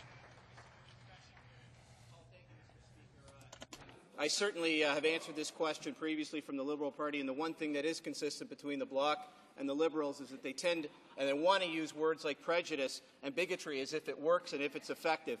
Mr. Speaker, this has nothing to do with that issue whatsoever. Visa decisions are made on a case-by-case basis by independent, highly trained public service without politicians being involved in it, and they apply it using the Immigration and Refugee Protection Act, Mr. Speaker.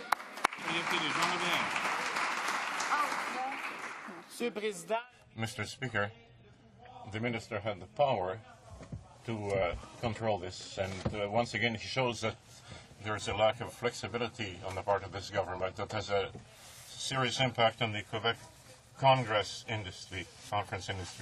In this case, the Union Francophone is aveugle is meeting at Laval, and it cannot even get a quorum for its annual meeting. When will the government stop undermining Quebec's efforts to develop the conference industry?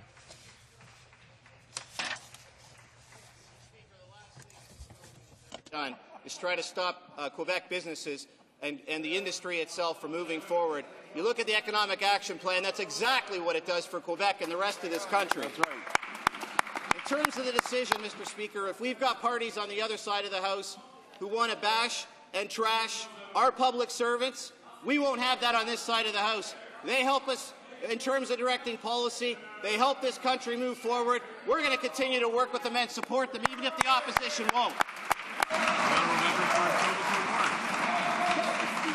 Yesterday, President Calderon called on the Prime Minister to do more on climate change. The President said we cannot wait. Quality of life and the future is at risk. Time is of the essence, and there's no better opportunity for Canada to show leadership than at the G8 and G20 next month. Why won't this government make climate change a focus at the conference? Excellent. Honourable Parliament Secretary and Minister of the Environment. Well, Mr. Speaker, President Calderon said, in Mexico's view, Canada has been one of the planet's leaders in environmental protection. He also said that Asia and the EU have succeeded in combining their potential. Regions that can maximize their comparative advantages will be assured success. Therein lies the importance of Canada and Mexico working together. Well, Mr. Speaker, we agree Canada is committed to the harmonized continental approach, working together with our North American partners to reduce greenhouse gas emissions. Mr. Speaker, we will continue to demonstrate that good leadership. The Honourable Member for Etobicoke North. Mr. Speaker, not only did they mismanage the security costs for the conference next month, but the agenda will not speak to the most pressing concerns of our global partners. The Conservatives are on the wrong side of bank reform. They're ignoring climate change, and their approach to maternal health will cost lives. When will the Conservatives realize that the world is passing them by?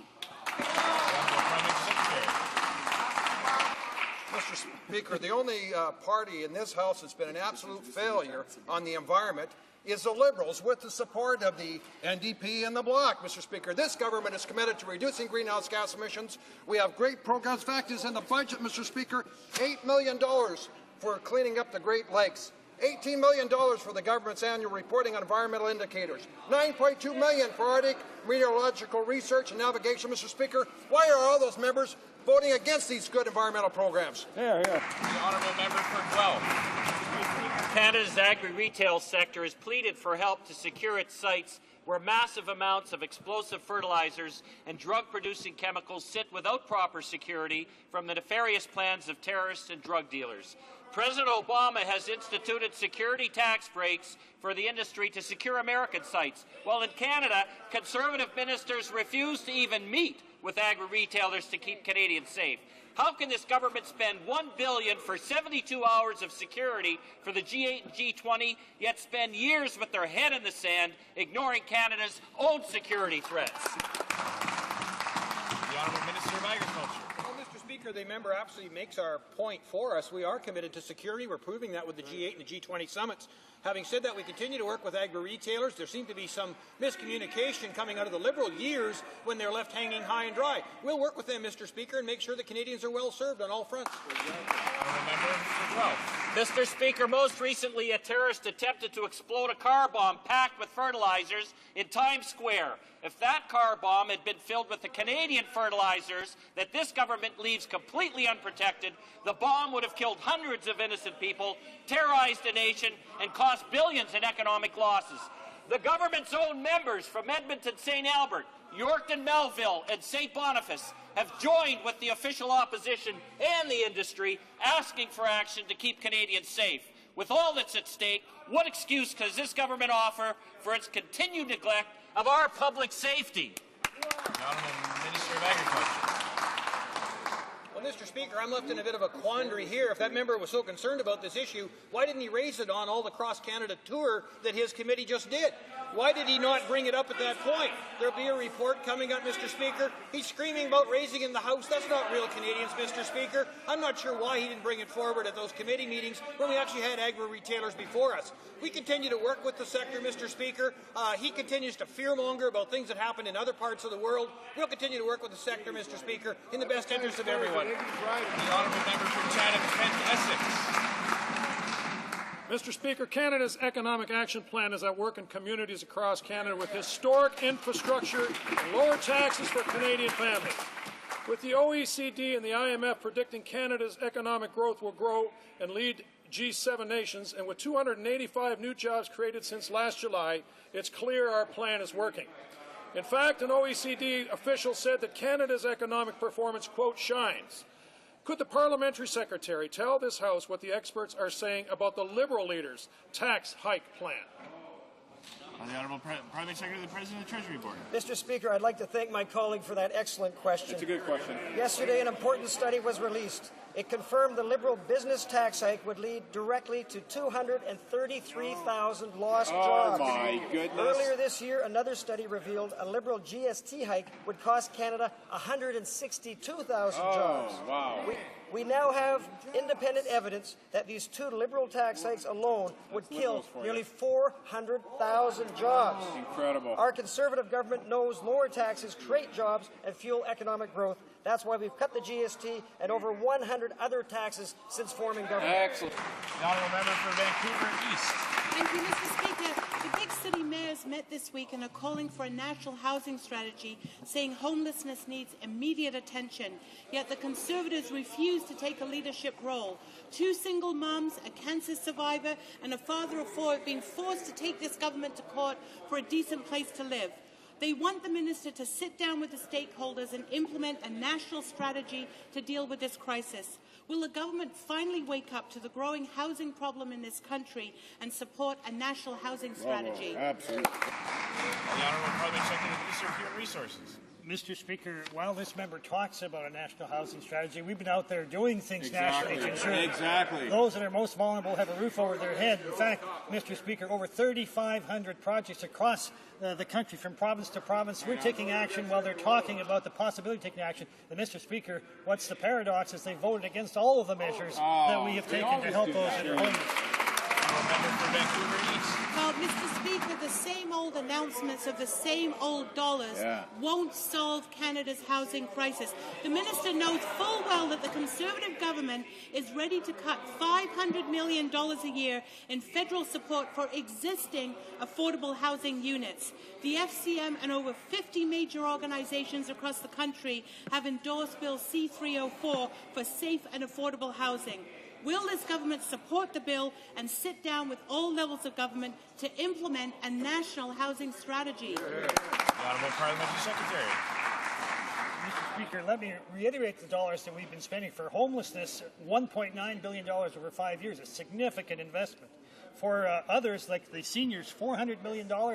an amount that has been opposed by the NDP. They voted against the budget. They voted against these provisions.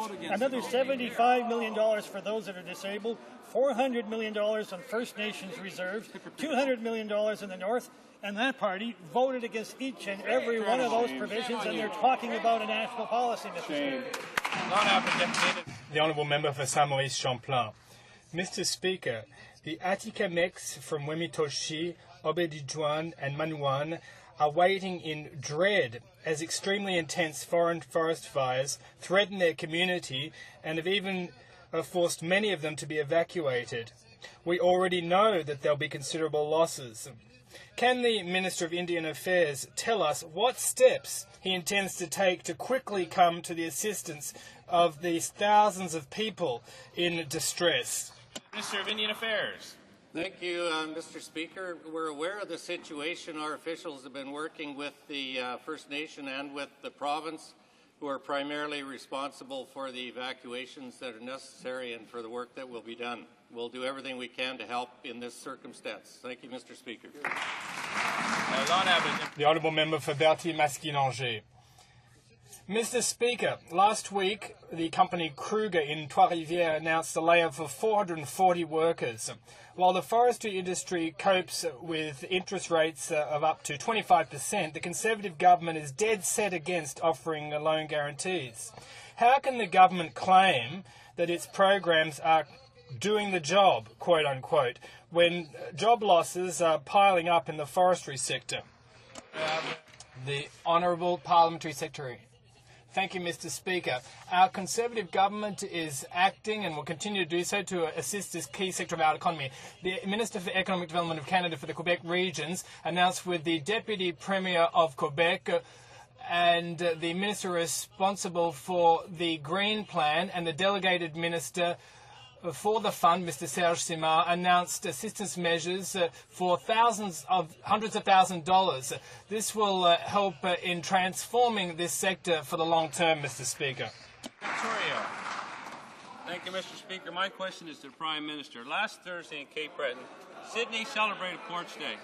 The main topic was dredging of the Sydney Harbour, which is going to be key to Cape Breton's future. What was missing that day was the announcement for the vital funding for the dredging. Mr. Speaker, the extended deadline is today. Will the Prime Minister commit his government to the funding of dredging at Sydney Harbour so the community has an opportunity to grow and prosper? Hear, hear. Mr. Speaker, what's not missing is millions of dollars that have been committed to Cape Breton by this government over the last 4 years, most of which this member voted against. But things like the Infrastructure Stimulus Fund, $175 million recently to support marine Atlantic revitalization, money through the gas tax, projects through CAF and RINC. These are incredible projects for Cape Breton, Mr. Speaker, all of which this member voted against. Now, he's shaking his head, Mr. Speaker. I can hear it rattling from here, but it's a fact. The Honourable Member for Sydney Victoria. Speaker, it's obvious this minister who's responsible for Nova Scotia doesn't come across the causeway enough. He should get down there. He should be there today, Mr. Speaker. He should be there today announcing this much-needed money instead of spending his time in the House here. I will continue to fight for the people of Cape Breton. He should be responsible for the people of Nova Scotia. Get down there and make that announcement so Cape Breton can move ahead. That's Well, Mr. Speaker, I appreciate his canned rage, but you know, he's been missing in action. When he was a member of the government for 13 years, we heard nothing but stunning silence from this member on the Sydney Dredge. It was like crickets, Mr. Speaker, when it came to this member's raising this issue around the Sydney Dredge. In the meantime, we as a government on the Conservative side have invested millions and millions of dollars. I get to Cape Breton regularly, love Cape Breton, even love Rita's Tea Room, Mr. Speaker. The Honourable Member for Edmonton Strathcona. Speaker, next week in Alberta, a provincial hearing will begin into an oil sands upgrader in Upgrader Alley. The project will destroy fish habitat and cause acid deposition in the national park. Yet despite public requests, no federal environmental assessment has been required and no federal officials are attending the hearing. How does the minister defend his failure to ensure a review before an irrevocable decision is made, to ensure timely and meaningful public participation, and to provide a coordinated environmental assessment, all required by law? The Honourable Parliament Secretary and Minister of the Environment. Well, Mr. Speaker, the member knows this government is committed to a first-class environmental assessment regulations. Mr. Speaker, her party has been voting against improving the environmental assessments. Mr. Speaker, the existing system duplicates assessments. It's expensive and frustrates major projects in the country without enhancing environmental outcomes. Why would she be opposed to improving environmental assessments? The Honourable Member for Edmonton Strathcona. Mr. Speaker, of course, that's why there's a coordinated review, except one of the partners is missing in action. This government constantly touts its policy of following in the footsteps of the United States on energy and environmental policies and standards.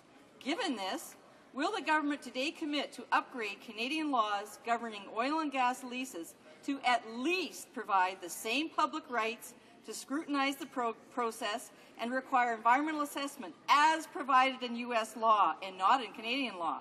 And will it follow the path forged by President Obama to seize back control and responsibility to regulate these risky oil and gas? The Honourable Parliamentary Secretary.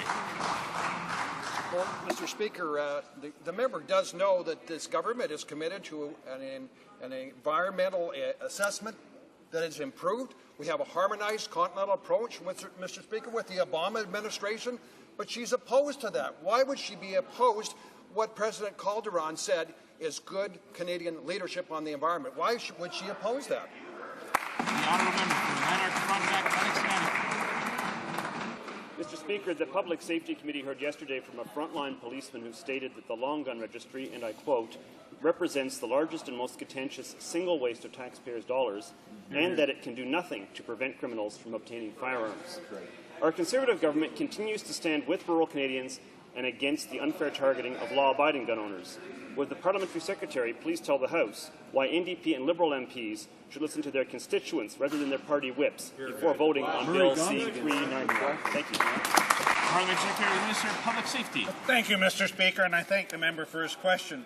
We do not agree with the Liberal leader's smoke and mirror on constitutional proposals or that law-abiding gun owners should be criminalized. On this side, we stand with rural Canadians, frontline police officers like Murray Grismer, and the justice ministers from Alberta, Saskatchewan, Manitoba, and the Yukon, all of whom remain firmly opposed to the long gun registry. I urge all NDP and Liberal members who voted for 391 at second reading to listen to their constituents and not allow their vote to be determined by the Liberal leader. The Honourable Member for Lac Saint-Louis. At this very moment, the Symposium on Water Security and Science, organised by the Canadian Foundation for Climate and Atmospheric Sciences, is taking place in Ottawa. The government didn't have the wisdom to renew the funding to the foundation, and so its research activities on the impact of climate change on water resources will dry up at the end of the year. Why is this government incapable of acknowledging that this foundation's research is crucial for the future of water management in Canada and will help the Western provinces more specifically to better understand the increasingly serious droughts they'll face so that they can better adapt? The Honourable Parliamentary Secretary. Funded industry, when a member of the Liberal Party that 13 years did nothing on the environment, Mr. Speaker, is now asking questions on the environment, particularly water, Mr. Speaker, and particularly that member, a member that voted against what we're doing, the good funding in our budget to help clean up the mess that the previous Liberal government created. Our government has a strong, comprehensive plan to ensure clean water for all Canadians, Mr. Speaker. The Liberals need to get on board on our good plan. The Honourable Member for Vaudreuil-Soulanges. Mr. Speaker, according to Marjorie Villefranche from Haiti House, approximately 2,000 family reunification applications were being processed before the earthquake. Since then, an additional 2,000 to 3,000 applications have been filed. And yet, according to the Minister himself, as of the 15th of May, only 525 visas were issued since the earthquake of January 12. Will the Minister stop dragging his feet and order the fast-tracking of the family unification applications immediately? The Honourable Parliamentary Secretary, the Minister of Immigration. Speaker, the last thing this government and this minister has done is foot-dragged on this issue. We've now taken action on nearly half of pre-earthquake family applicants, which is 1,837 within the family class. We've now completed more than half, 62%, of spousal cases, independent children, have gotten 63% of those applications completed. Well done. We're working, Mr. Speaker. It's not easy. It's tough. It's hard slugging, but we're doing the job on behalf of the people of this country in Haiti. The honourable member for Thunder Bay, Rainy River. Thank you, Mr. Speaker. The forestry sector has seen more than 70,000 job losses under this government's watch. The latest at Abitibi, Beauwater, and Gatineau. In this year's budget, the government has offered just $25 million in new money to the $70 billion forestry sector. Now, coming from northwestern Ontario, the question I have to ask is, how can this government spend $75 million an hour for security at G8, but just $25 million a year to help Canada's forestry sector? The Honourable Minister for Natural Resources. Well, in fact, there has been a lot of achievements since we came into power for the Forestry Secretary. Mr. Speaker, to begin with, we addressed the softwood lumber crisis. This brought $1 billion to our forestry producers. We've made strategic and targeted investments. We know this is a market issue, Mr. Speaker, and currently the Canadian Association for Forestry Producers has established a program on the basis of which there will be major investments. Why, Mr. Speaker? Well, we want to consolidate traditional and conventional sawmills, but also focus on bioproducts. That's action and leadership, Mr. Speaker. Colchester, Muscataba Valley. Mr. Speaker, Canadians care deeply about the future of the Atlantic bluefin tuna, and our government shares the concerns of experts around the world about the conservation of this important species. Can the Minister of Fisheries and Oceans please inform this House about the most recent development on this important file, on which Canada continues to show international leadership? The Honourable Minister of Fisheries. Thank you, Mr. Speaker. The Canadian bluefin tuna fishery is a model of sustainability for the world. At meetings in Doha in March, the world was put on notice that the time for talk was over and urgent action was needed now to protect this species, Mr. Speaker. At international meetings next week, our government will continue to show leadership on this file and press our international tuna fishing partners to follow the example of Canadian fishers who strictly adhere to sustainable fishing practices, Mr. Speaker, and protect the future of this fishery. Tabling of documents, dépôt des documents. The Honourable Parliamentary Secretary to the Government House Leader. Mr. Speaker, pursuant to Standing Order 36.8, I have the honour to table in both official languages the government's responses to 15 petitions. Tabling of document, dépôt des documents. Dépôt des projets de loi émanant du gouvernement. Introduction of government bills. Statements by ministers, déclaration de ministre. Rapport. Reports from interparliamentary delegations. Reports from committees.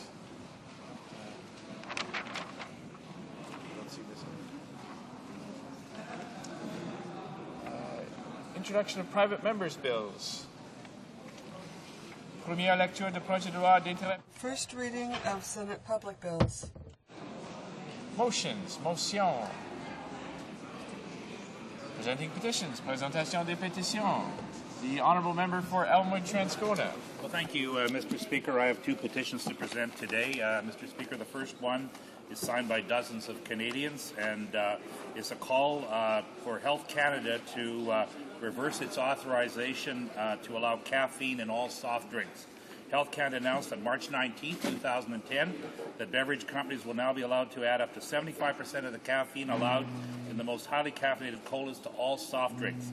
Soft drinks have been designed and marketed towards children for generations. Canadians already have concerns over children drinking coffee and colas, as they acknowledge caffeine is an addictive stimulant.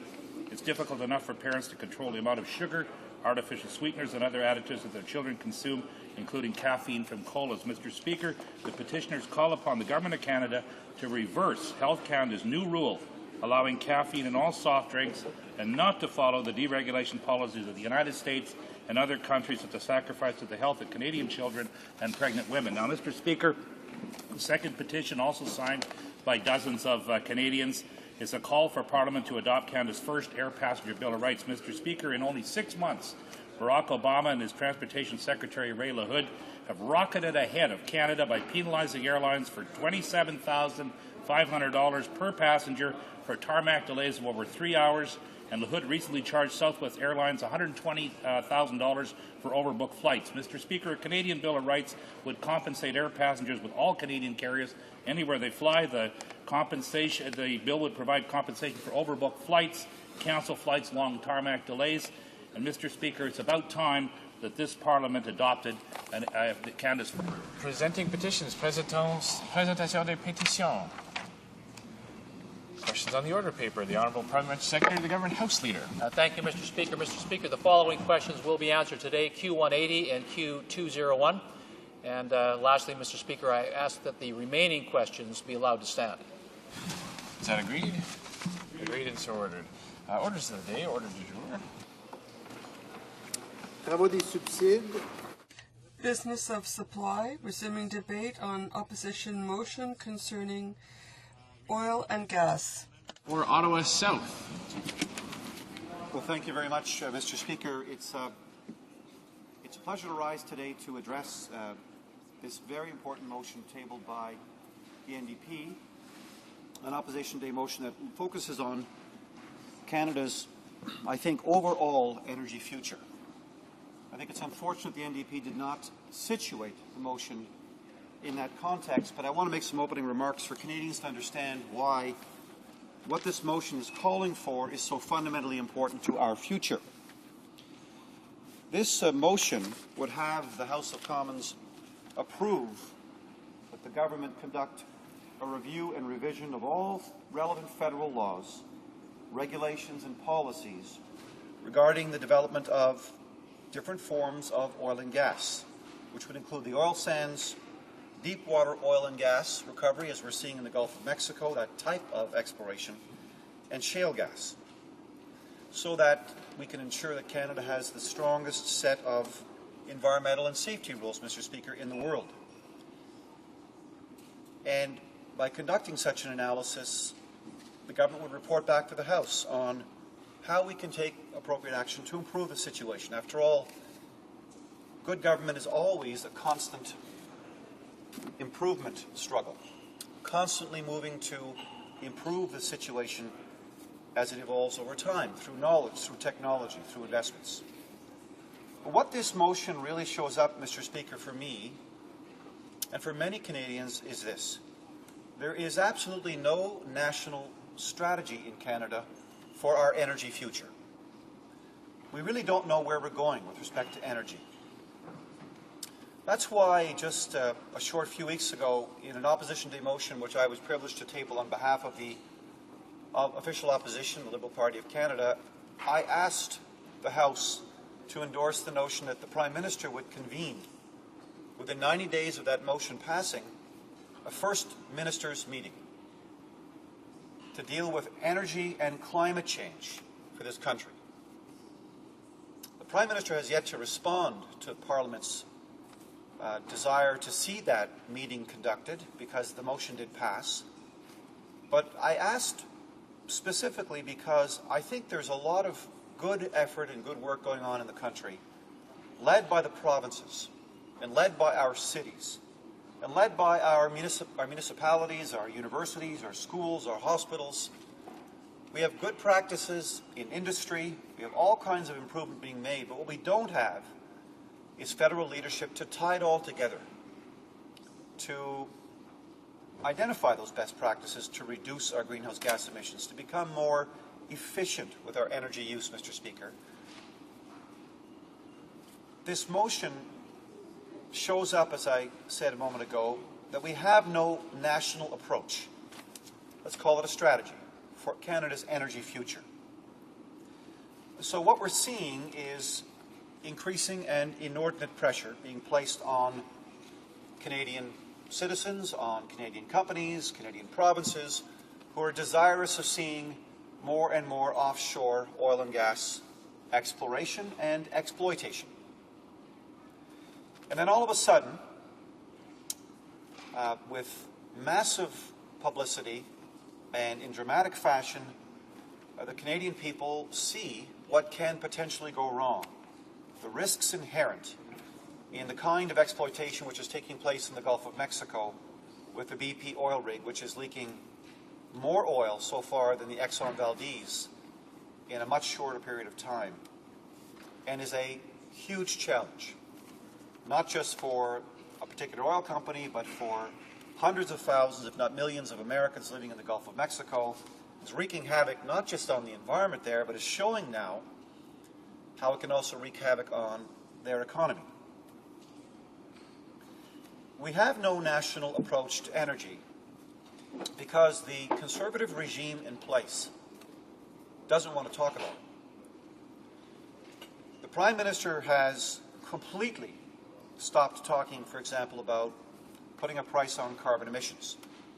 He promised in a foundational speech that he delivered in London, England, several years ago, that in the next several years, Canada would see a price placed on the privilege of emitting greenhouse gases into the atmosphere. Since that speech, which he described as a clean energy superpower speech in his first foreign trip to the United Kingdom, all talk by this Prime Minister about an energy future for Canada has evaporated. He has not talked about this issue since, and I can only ascribe it to his handlers and his pollsters who are telling him that he cannot win in this issue, which is very unfortunate and very irresponsible from my perspective. Canadians need to know where we're going on our energy front. We need to know how hydropower will connect with nuclear power, will connect with, yes, fossil fuel power and fossil fuel usage. They need to know how we are moving to become, hopefully, the most energy efficient economy in the world, the cleanest economy in the world. That's the race, after all, that we're embroiled in here. I would ask the Prime Minister to buy himself a pair of sneakers and get in the race, because we are being left behind, as I hope to illustrate through these remarks.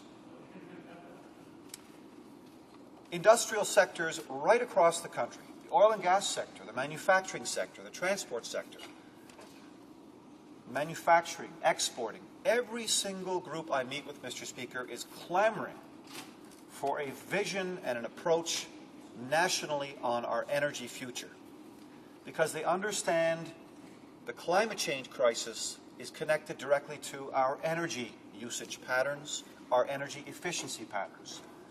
Citizens get this. Senior citizens in their homes get this. That's why they're stunned to learn last month that the government, by sleight of hand, in the dark of night, announced that the Eco Energy Grant Program, commenced 5, 6, 7 years ago, threefold increase in take-up in the last 3 years, is eliminated without any rhyme or reason, when Canadians are most prepared to make those investments and do the right thing to help reduce their energy consumption, save money, change their furnace and their windows, become more efficient. It's just a small example of the government's abdication of federal leadership on our energy future. They say, Mr. Speaker, that they have a target. Okay, let's take that at face value. The Conservative regime says it has a target to reduce our greenhouse gases by 17% from 2006 levels in the next 9 years. Okay. How are we going to get there? In the motion that we passed, the Liberal motion we passed some 2 weeks ago, we asked for an independent group of experts to report to the House of Commons to help design the pathway. How are we going to reduce our greenhouse gases by that amount? Where is the plan? Where were the regulations that were promised? Where are the regulations to deal with greenhouse gas emissions that were promised not once, but 7 times by the Prime Minister in the last 53 months? He's on to his 3rd Minister of the Environment. There is no regulation and there is no plan. The second issue I want to deal with, Mr. Speaker, is the continuing claim, repeated again here today during question period and in remarks made by the Minister of Natural Resources earlier, that Canada somehow is harmonized with the United States when it comes to energy and environmental policy, or that we're harmonized on a continental basis. Let's just examine that claim for a second. Yesterday, President Calderon from Mexico spoke in this chamber, and afterwards was very, very open and direct with the Prime Minister, face to face, and told him he was making a serious error by waiting for the United States to act and compromising Canada's future and Canada's leadership on the climate change and energy front. It took a Mexican president to come and get the Prime Minister's attention to understand that it is not responsible to allow for a climate change and energy plan to be designed for Canada in Washington. You know, would Canada design a plan, Mr. Speaker, to benefit the specific nature of the American economy? Never. Would we do so to benefit the specific nature of the Mexican economy? No, we would not. Well, why would we expect the United States Congress to go forward and design a climate change and energy plan which is going to be of benefit to the Canadian economy and the Canadian people? It would not be. And that is why President Calderon, I think, disciplined the Prime Minister yesterday and reminded him that Canada is a sovereign state with sovereign responsibilities. Let's look at how the Prime Minister reacted to this unfortunate spill in the Gulf of Mexico. His first knee-jerk reaction, as he is wont to do, a function, I think, of his character and his anger, was to attack the United States. He actually stood up in this House of Commons and finger-wagged the American administration and the American regulatory system and said it was all their fault. This was the day after he stood up and said that Canada had the most stringent standards, regulations in place to deal with the environment and oil and gas exploration both onshore and offshore. Well, that's really quite a claim. Because we then learn, of course, that the environmental assessment regime in the United States is a much more demanding regime than the one here in place in Canada when it comes to, for example, offshore oil exploration and exploitation. The Prime Minister, of course, doesn't address that issue. Then 2 days after his claim that Canada is perfectly all right, in a very career-limiting move, the head of the National Energy Board undercuts the Prime Minister by specifically announcing that the National Energy Board would be conducting a complete analysis, a serious and detailed review of what is happening in the Arctic, in Canada's Arctic, not on the West Coast, not on the East Coast, but in the Arctic when it comes to oil and gas exploration and exploitation. I would say to the head of the NEB that he should be very careful. I commend him for his courage because many heads of independent boards and agencies and commissions have spoken out with this Prime Minister in power and have seen their heads cut off, with 5 or 6 senior regulators having been fired by the Prime Minister, not the least of which was the head of the Canadian Nuclear Safety Commission for speaking truth to power. Doing her job got her fired. And there's another angle on this, Mr. Speaker, that's come up more recently, and I raised it earlier today with the Minister of Natural Resources. The Prime Minister flew to Pittsburgh and participated in a G20 meeting on behalf of Canada, and he signed on to a specific commitment to phase out inefficient fossil fuel subsidies.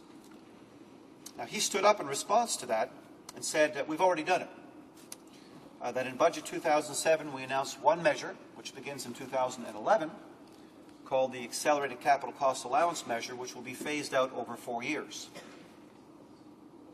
Then we find out through a leaked memo produced by the Deputy Minister at Finance Canada that the Prime Minister wasn't exactly forthcoming in his remarks, Mr. Speaker.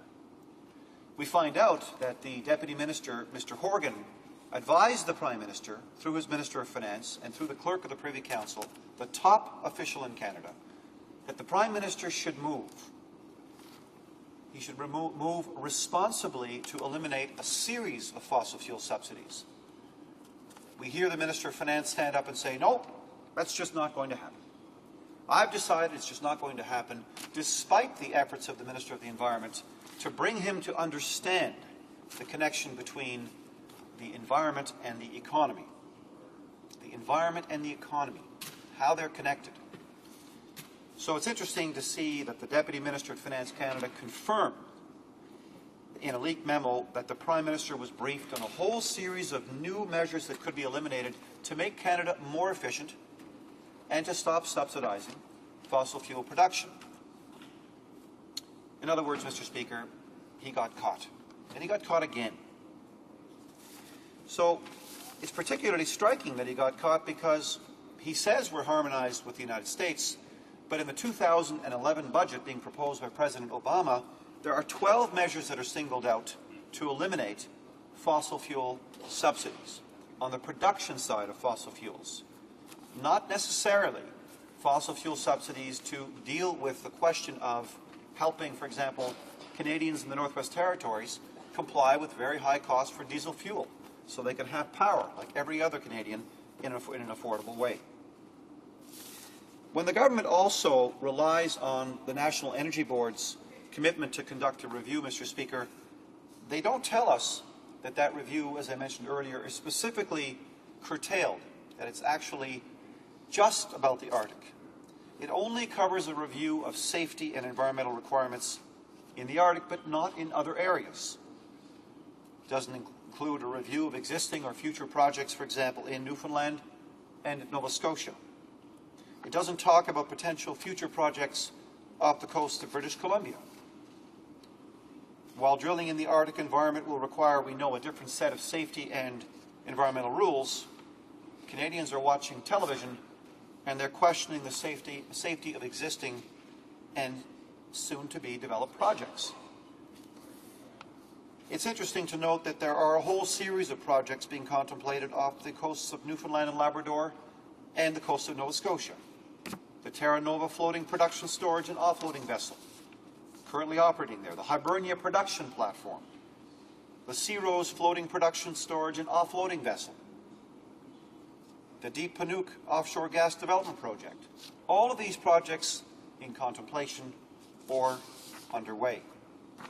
Now, there is so much inherent risk, Mr. Speaker, in terms of what is at play here if we're going to continue in this country to pursue offshore exploration and exploitation. I want to turn to those risks for a second. Almost 2 years ago in this House to the day, I stood and I asked the government about the fast-tracking of licenses that was then underway with respect to exploration licenses in the Beaufort. You know, the ocean, the very, very northern part of the country, very shallow ocean, very fragile ocean. I raised at the time that one of the project proponents had already had a spill in the year 2000 on the American side of the Beaufort Sea. And during that spill, that particular oil company discovered that its existing technologies, its boom system to contain a spill, and there was a small spill, failed. It failed in the Arctic Ocean because the seawater there is particularly rough, it's particularly aggressive, and as a result, the system that was put in place by this company collapsed, and oil, of course, was shed in that particular part of the ocean. I raised at the same time concerns about wildlife habitat. I asked the government about beluga whales, I asked them about polar bear habitat, and I asked them about the pristine and sensitive nature of the shoreline in that particular area of the Arctic. And it was met with a denial. It was met with a, frankly, deceiving answer that nothing was happening until, of course, we confirmed, with the good help of WWF and other actors, that in fact the government was fast-tracking those very, very licenses.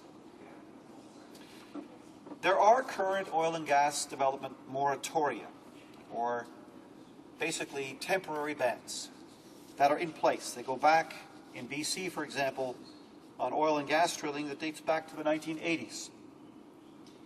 You know, the province of BC and the Canadian Association of Petroleum Producers have come out in favor of lifting the moratorium to allow for oil and gas exploration and extraction.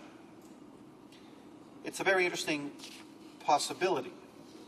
I just was in British Columbia, Mr. Speaker, some 10 days ago and spent a considerable amount of time meeting with people in British Columbia and Western Canada from the Vancouver Port Authority, the Vancouver Aquarium, which is one of Canada's leading West Coast research and analysis locations. I met with folks involved with existing pipelines and proponents for a future pipeline, for example, between Fort McMurray and northern British Columbia for a new deep sea port so we can sell more oil and gas into emerging markets in India and China. It was interesting because in every case, every single actor I met, Mr. Speaker, was unable to defend the call for or the need for an additional pipeline. So what this really tells us is that this motion is timely. It's timely because Canada does need to stop, take a bit of time out, and examine not just the existing state of technology for offshore oil and gas exploration, but yes, the question of moratorium, temporary bans, yes, the question of fiscal measures, as I alluded to earlier, promises the government made to eliminate fossil fuel subsidies, for example. That would constitute the beginnings, the architecture for a national approach to our energy future, Mr. Speaker. That's why on this side of the House, in the official opposition, we are pleased to support this motion, and we would really call on the government to do the right thing, do the reasonable thing, stop the bobbing and the weaving and the jumping from ice flow to ice flow, stop trying to contain environmental issues as just another crisis to contain from a public perception approach, Mr. Speaker, but instead to do the right thing and sit down with other parliamentarians in this House and come forward with a new, improved national approach to our energy future, its linkage to climate change, greenhouse gases, and hopefully to place Canada at the forefront, not just for leadership in the world, but at the forefront to become the most energy efficient, the cleanest economy in the world. We can do it. We've got the know-how, we've got the people and the risk takers, practices. It takes political leadership, it takes some courage. I call upon the government to get with it. Thank you, Mr. Speaker. Questions and comments? Questions et commentaires? L'honorable député de Rosemont-le-Petit-Patrie. The Honourable Member Rosemont-le-Petit-Patrie. Mr. Speaker, I listened closely to the Liberals' speech, and I'm kind of surprised to hear this rhetoric today. He says we have to reinforce legislation to make sure that what happened in Mexico doesn't happen in Canada. Nonetheless, I do remember that on March 26, 2005, his own party had put regulatory change in the Canadian Gazette saying that exploratory drilling will no longer be submitted to an in-depth study, but rather to a preliminary study. And I wrote to the Minister of the Environment at the time to ask him to withdraw this draft regulation. So how can an MP say that on the one hand we need stronger regulations, and on the other hand in 2005 they tried to not only make more flexible but even to weaken the Canada's regulations for the environment? Merci, Monsieur le Président. Thank you, Mr. Speaker. Thank you, my colleague. 5 years ago, there were some proposals made. In 2006, we learned a great deal, and we still have a great deal to learn and much progress to make. And this is why I call once again upon the government to work together with the opposition parties so as to come up with an energy plan for Canada's future. This does not mean a plan like the National Energy Program of the 70s and 80s. Instead, Mr. Chair, we're looking for a credible plan. The government said that they have a way of doing it. Let's work together. We must now move forward. And I think this is why this is a positive motion, because it calls upon the House of Commons to work together. Mr. Speaker, I'd like to thank the member from Ottawa South for expressing the support of his party for our motion and support for this broader review to proceed. He's quite correct that the review that was about to proceed was extremely narrow. It's still unclear whether the government is talking about a review that the government itself will undertake, or whether or not they're talking about the National Energy Board broader review that's about to undertake, which frankly is not the government, it's an appointed agency. I also appreciate the reference that the honourable member made to what President Calderon actually said in his speech to the House, which we all witnessed. He found a hard time finding anything complimentary to say about the government, what they've done in government. He's actually was very politely, didn't talk about the deregulation of environment going on, but called on us to move on climate change. One thing that the government today has referenced is they seem to be saying that the International Energy Agency is endorsing their path, where in fact the International Energy Agency more than a year ago called on all developed nations of the world to endorse a new, greener path to energy security. So I'm wondering if the member is supportive of the call by the New Democratic Party for a national energy security and sustainability strategy so that we get on that path. The honourable member for Ottawa South. Mr. Speaker, the call for a comprehensive and coherent approach to Canada's national energy future transcends the New Democratic Party. It's being called for by industrial sectors, it's being called for by NGOs, it's being called for by consumer groups, it's being called for by, I think, a consensus in Canadian society. It's been called for 5 years now by the official opposition. There is a desperate need in this country for those golfers out there who may be watching or listening, for the ball to sit down on the green. We need a plan on how Canada is going to move forward efficiently on its energy future. We have to make choices. We need coherence between how we spend money and how we incent investment using fiscal measures, as I alluded to earlier. So it's not just parliamentarians who are seized with this, Mr. Speaker. This is becoming a very, very important economic competitive question for Canada. Our investors out there, our risk takers, our entrepreneurs are saying, where are we going? How can we make hard choices about allocating scarce dollars into our companies to employ our people if we have no idea what the future looks like? And that's why, Mr. Speaker, I again call on the government and the Prime Minister to actually call together the First Ministers within now, I believe, 70 days and hold that energy and climate change meeting so Canada can win this energy efficiency race. Questions and comments. The honourable member for York Southwestern. Thank you, Mr. Speaker.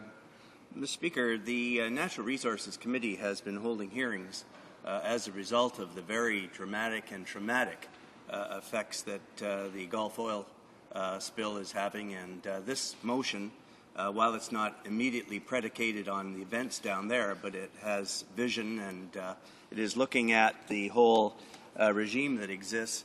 The worry that some members of the committee have had is that the industry appears to be taking a sort of a wait-and-see approach. Well, you know, maybe there a little bit of tightening up of the regulations would help in this respect or that. And let's see what happens with respect to the technological approach that's taken with respect to the spill in the Gulf. It seems that more and more the issue of a parallel drilling of a relief well is superior in every sense, and that the regulations, in fact, before drilling permits are allowed, that there should be a stipulation that the Act be amended that provides that that has to be done at the same time. It appears that the experience in the Gulf is coming to the same conclusion. Would the member like to comment with respect to the National Energy Board's hearings and whether the seriousness and the more dramatic impacts are actually going to be taken into consideration, or whether there's just going to be an imbalance towards the needs and the concerns of the industry as opposed to the higher interests of Canadians with respect to what we're learning as we go with respect to that oil spill in the Gulf? The honourable member for Ottawa South. Thanks, Mr. Speaker. I think it would be a grave, grave mistake for the National Energy Board and for parties that are engaged in that process to underestimate the importance of making vast improvements on the regulatory system and regime that has to be in place if we're going to continue to pursue exploration and exploitation of offshore oil and gas.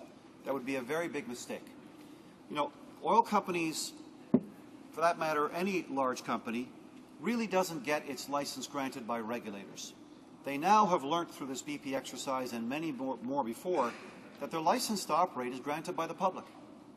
Ask BP shareholders if they're pleased about the fact that it's cost their company probably now well over $1 billion to deal with this crisis. Ask them if that they think that is a productive use of scarce capital which they are investing in this company. I doubt it. I think right now this is a moment in time that we should seize as a country and beyond. I don't know why we're not, for example, leading this question in the Arctic Council context, where other nation states around the Arctic are also brought up to speed on the best practices. And sometimes, Mr. Speaker, it may actually come after the review that there may be a point in time where we have to say simply no. The risk inherent in pursuing this offshore drilling is just simply too large, economic risks and environmental risks, and we need to move forward. You know, but again, all this decision-making is going to occur, Mr. Speaker, in the absence of a coherent national approach to our energy future. Where are we going on nuclear power? Where are we going on hydro? Where are we going on coal, and where are we going on other fossil fuels?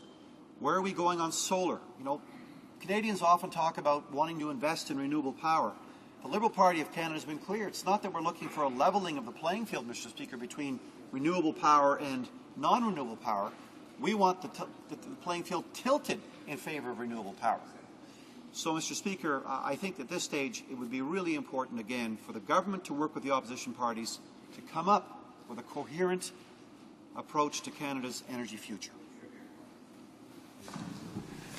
Resuming debate, the honourable member for Rosemont-La Petite Patrie. Merci beaucoup. Thank you very much, Mr. Speaker. I'm very glad to participate in this debate on this Opposition Day, and I find this is an important debate because I think that we cannot avoid having to speak out about this issue, about this terrible environmental catastrophe. I think that the quote that I'm going to make will show parliamentarians that they need a stronger commitment vis-à-vis projects that could have been or could be carried out here and also on Beaufort Sea and not far from our shores. That the House take note of the horror with which Canadians observe the ecological disaster unfolding in the Gulf of Mexico and the call for action to prevent such an event in Canada, and therefore calls on the government immediately to conduct a thorough review and revision of all relevant federal laws, regulations and policies regarding the development of unconventional sources of oil and gas, including oil sands, deep-water oil and gas recovery, and shale gas, through a transparent process and the broadest possible consultation with all interested stakeholders to ensure Canada has the strongest environmental and safety rules in the world, and to report to the House for appropriate action. Mr. Speaker, this lengthy motion is an important motion because it is more or less a consequence of the events that happened in April last in the Gulf of Mexico. An explosion on an offshore platform, and according to the company, 800,000 liters a day are spilling into the Gulf. This is the assessment made by the company, but according to some of the federal teams, American federal teams, who also assessed the situation, the spill might be twice as large. Thus, this catastrophe would be even worse than the Exxon Valdez spill in the far north. So, Mr. Speaker, this spill is already affecting many ecosystems in the United States, and it will create an environmental disaster of the most serious kind. And this might be the regrettable part of the story, but it can also wake us up to the fact that environmental catastrophes also have economic consequences. And if we can see fishermen lose their quotas and have huge moratoriums, loss of market, loss of revenue, with all the human tragedy that ensues, and an environment catastrophe is not simply the loss of a system or of an ecosystem or the loss of some wetlands or the loss of some animal species, but it is also something that brings about economic deterioration. And I think that this must show today that an environmental catastrophe could also be a considerable economic setback. And Mr. Speaker, on this side of the border, we're looking at these goings-on, and we realized that we had not seen this coming, and we decided to dilute environmental standards over the past few years. And it's easy to say that the Conservative government was slack and gave certain permits for exploratory drilling, but the fact is that the previous Liberal government was the first government to weaken environmental regulations without any public debate. The Minister for the Environment, the member for Saint-Laurent-Cartierville, the minister at the time, had in fact in the March 2005, the 26th of March 2005, in the Canada Gazette, he introduced a regulatory amendment that some people thought was just cosmetic and unimportant, but in fact it would amend the Canadian Environmental Evaluation Act so that offshore drilling would no longer be subject to an in-depth review, but quite simply subject to a pre-review, if you will. So these drilling projects wouldn't be subject to a proper process of review, and all stakeholders wouldn't be involved. And the Bloc Québécois stood up and reacted to this. We are at the grassroots. We toured all Quebec regions in 2005, but particularly along the St. Lawrence shoreline, the Magdalen Islands as well. And those groups, they're the ones that made us aware of this regulatory amendment that had been brought forward by the federal government, the purpose of which was to weaken environmental regulations. The residents of the Magdalen Islands said, take a look at this regulatory amendment. It's going to be dangerous for us, and we want you to act. So we met groups like Attention Fragile, like the Société de Conservation des Îles de la Madeleine, and they called on us to intervene. So here's what we did. We wrote to the Minister of the Environment on the 25th of April 2005 and said that the proposed amendments to the regulations would change the environmental evaluations that would apply to offshore drilling projects. And in our opinion, and we said to the Minister at the time, you're, I'm sure, fully aware that exploratory drilling, offshore drilling, is scheduled, and if this regulatory amendment is adopted, certain sites off Nova Scotia where there's going to be exploratory drilling would be subject to a pre-study, if you will, rather than a proper review. I remind you that this renewable resource is key to tourism and to the economies of the islands and the surrounding areas. So how did the Minister respond? Here's what the Minister for the Environment said. in his letter, and I quote, the environmental effects of exploratory drilling projects off coast are in fact minor, short-term, localized and reversible. That's what the department said. To substantiate its regulatory amendment, that is, that the environmental effects of this exploratory drilling offshore is reversible, short-term, and that's not what turns out is the case. And we've seen what happened on the 20th of April in the Gulf of Mexico. The first wave of amendments to dilute and weaken the regulatory regime was, in fact, started by the Liberal Party. Now,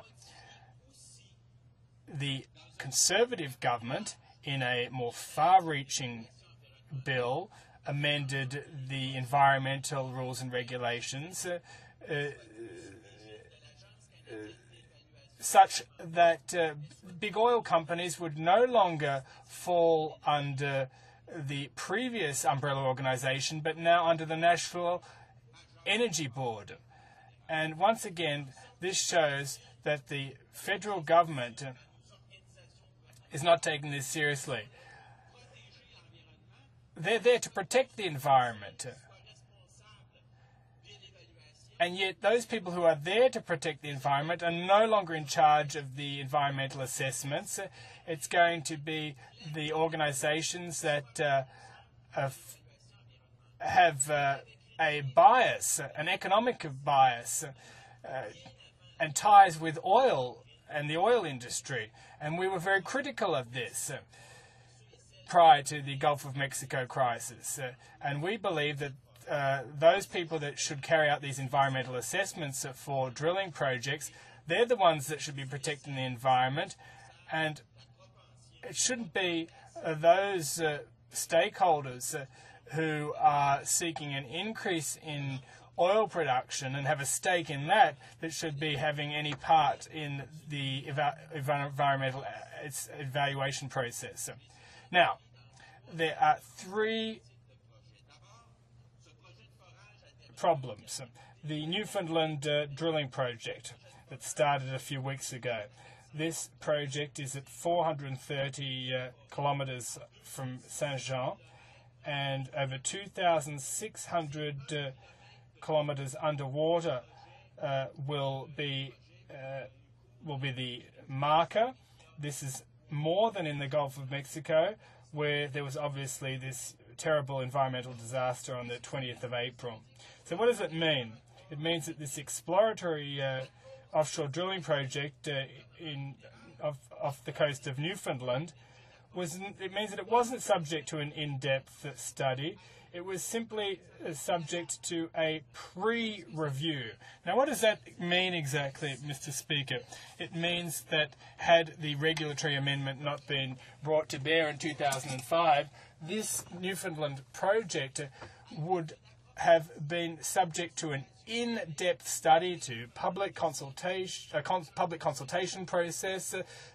Stakeholders would have had an opportunity to provide their input, perhaps a risk assessment when it comes to exploratory drilling. So the Newfoundland project under the Liberal amendments was no longer subject to an in-depth review. So that was the first risk. Now, this was put to the test last week. We had officials appear at the parliamentary committee. We asked some questions. Is there drilling, exploratory drilling in Canada? Yes, there is. We asked the Canada-Newfoundland office, if there's an accident comparable to the one that happened in the Gulf of Mexico on the 20th of April, what monitoring and oversight plan would be in place? What would we have to rely on? And you know what the spokesman for the office said, Sim Kelly? She said that we'd have to have a drilling mechanism from the Gulf of Mexico come so that it could dig a relief well quite deep. And it would take 11 days for this drilling machine to come. And according to another analyst, it would take 5 to 6 months to drill a relief well. So you know what that means. So you drill 2,600 kilometres under the water, which is even deeper than the Gulf of Mexico project. If there was a comparable accident, we'd have to bring a drilling machine from the Gulf of Mexico. It'd take 11 days before the machine would arrive, and it'd take 5 months before you could even start drilling. And then the government says that we have nothing to worry about, that everything's fine and dandy, that it's all in our heads, it's all in our minds, and those in the area don't have to worry. But we need an emergency plan, and that's not an emergency plan. It's unacceptable. There have been decisions that have been made since 2005. There have been close-minded decisions, and the buck stops initially with the Liberal Party of Canada. They were the first culprits. There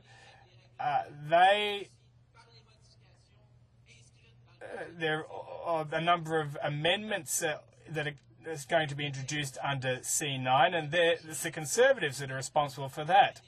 So if there were to be an accident, there would be people that have to be responsible and accountable at a ministerial level. So these people would have to take responsibility should there be an accident in Newfoundland or offshore.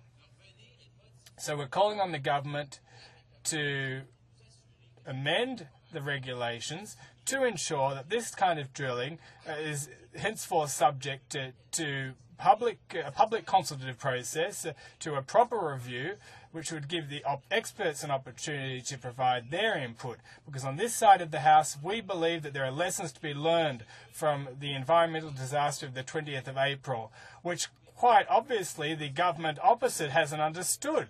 They just haven't grasped it. They always say that we need to harmonise with the United States. And yet President Obama decided that he's going to institute a moratorium. There'll be an arm's-length commission. He said we won't move ahead until we've shed light on this issue. And yet here we have a government that is happy to see drilling continue offshore in Newfoundland. They also are supporting tender processes in the Beaufort Sea.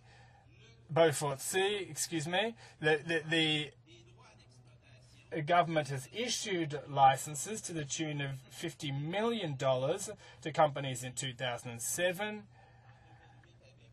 Then there's BP in 2008. They're going to drill 700 metres under sea level. They're going to drill oil wells. So I understand the government saying, well, there won't be any drilling until 2014, and that's true, Mr. Speaker. However, what we need, the take-home message here is that there are signals. There have been signals which have been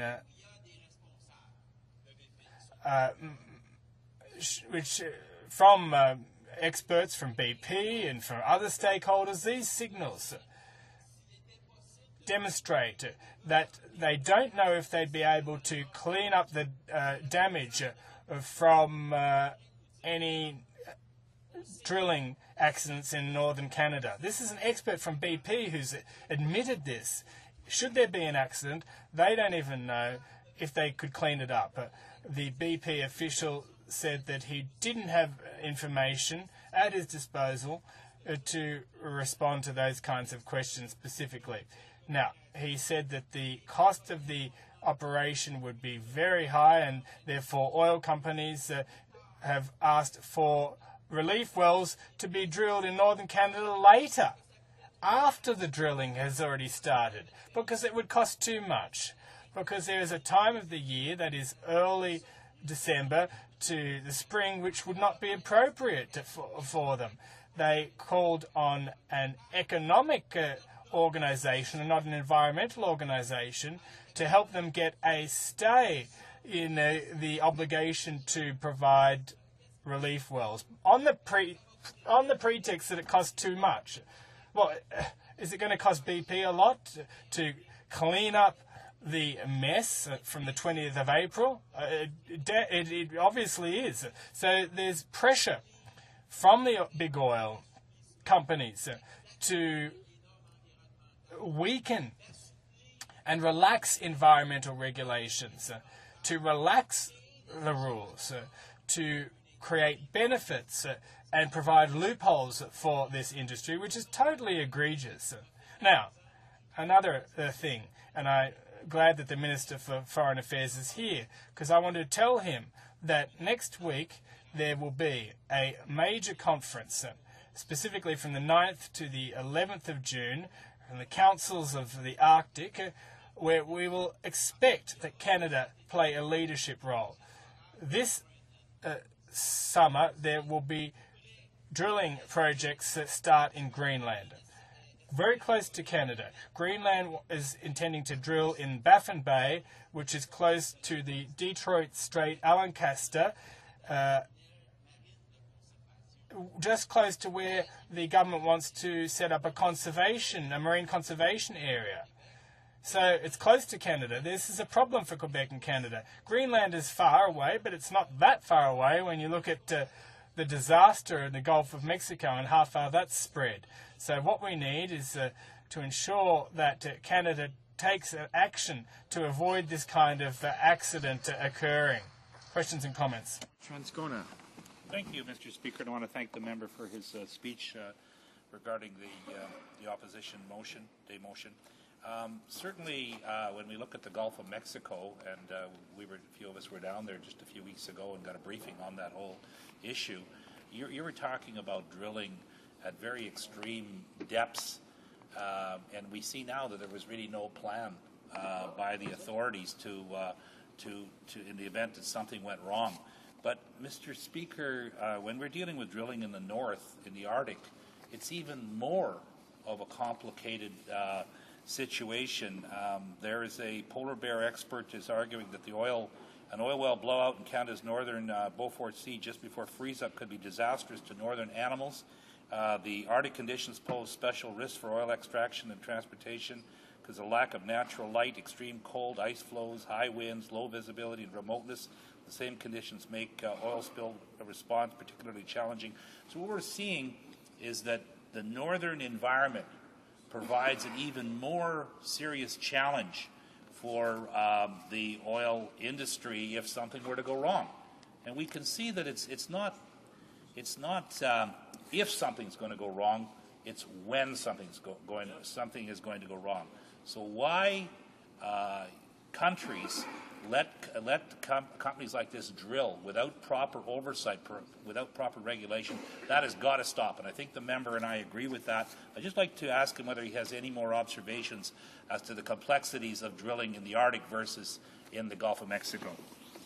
The Honourable Member for Rosemont-la-Petite-Patrie. Well, Mr. Speaker, because of the snow and ice, it is in fact highly complex. And they quite simply can't give guarantees when it comes to cleaning projects. Only 2 weeks ago, Fisheries and Oceans Canada wanted to pour 1,200 litres in the Northeast Passage near Doncaster in the Strait there to determine what sort of capacity there would be to clean up an oil spill, an environmental disaster that would occur in the future. So we've got a government here that under a tender process is allowing companies to pursue drilling. We're 4 years out from potential drilling, and all the Canadian government can do is to pour 1,200 litres of oil in the northern oceans to determine what the capability would be for cleaning up this mess. but we're going to issue permits, but we don't know how we'd clean up this kind of disaster. The Inuit communities are objecting to this government strategy. We really must ensure, after the 20th of April, that there are emergency plans put in place. This government is intending to allow these kinds of projects without any emergency or cleaning plan in place. The Honourable Member, when my colleague made his speech, the member for Pontiac, the member for Pontiac, the Minister for Foreign Affairs, talked about Quebec's interests and the fact that the Bloc Québécois always stood up for Quebec's interests. But I'd like the member to tell us how Quebec's interests are in peril under this Conservative government. The Honourable Member.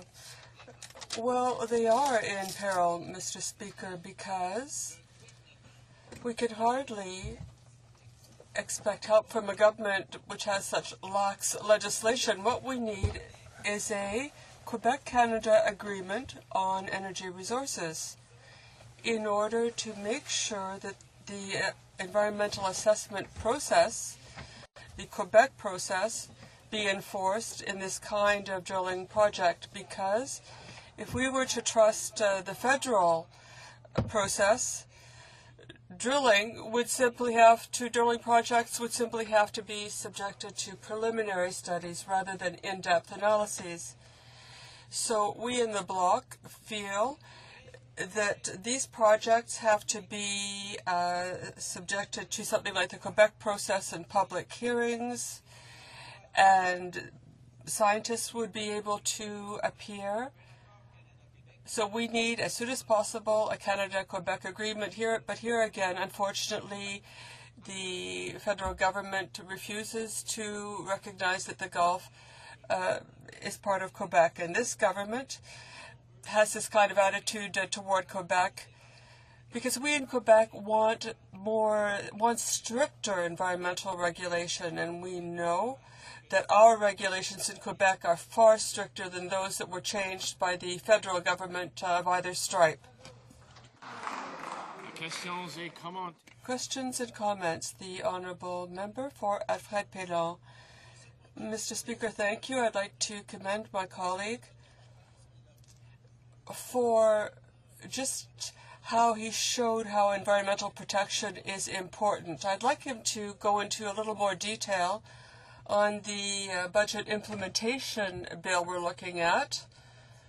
And there's one part which has to do with environmental assessments, which is sort of tucked into the bill, hidden in the bill, which shows obviously that this part was drafted before the Gulf of Mexico tragedy. But sometimes there is connivance on the part of the federal government, or there's a disrespect of certain legislation because of political reasons.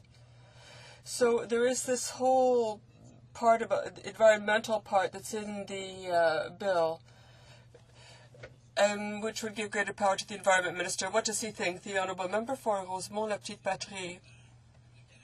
Well, because of these changes in C9, if Canada decided to harmonize with the United States, or if it were decided that this kind of drilling project would be assessed by the NEB, well, that would be a mistake, because when you take environmental assessment of an oil drilling project to another body, what happens, something like the National Energy Board, there can be preferential treatment. So what we have to do is back up and make sure that oil projects no longer be assessed by the NEB, but rather by the Environmental Assessment Agency, which would undertake analyses and studies with the provinces.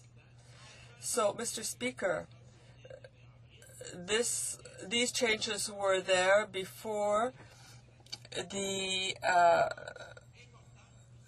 the tragedy in the Gulf of Mexico, but it's a mistake. We cannot allow the National Energy Board to have the final say. There's enough time for a very brief question. The Honourable Member for Nickel Belt. Thank you, Mr. Speaker. Can the bloc member tell us whether or not Canada should review the legislation and adopt a legislation something like the American one, which would allow additional environmental assessments, evaluations where the public could take part? The Honourable Member. Well, I think the answer is yes. It's exactly as I said earlier. What we asked for in 2005 when the Liberal government changed the Environmental Assessment Act so that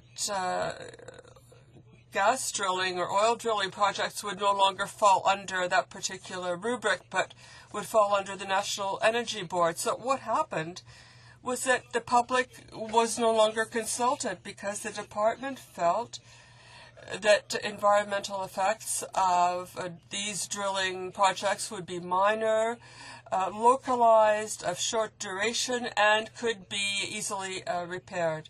But I think that the catastrophe in the United States shows that we have to get back to environmental assessments that are more rigorous, stricter, and which would open the door to public consultations, especially, Mr. Speaker, in order that there not be preferential treatment, because it's not true that gas and oil drilling has minor, short-duration effects. There was the catastrophe in the Gulf of Mexico. Was it minor? Was it localized, a short duration? Was it reversible? Quite the contrary. That's why we need complete, in-depth environmental evaluations. Honourable Member for St. John's East. Thank you, Mr. Speaker. I'm pleased to have an opportunity to join today in this debate on the motion brought forward by my colleague from Edmonton Strathcona.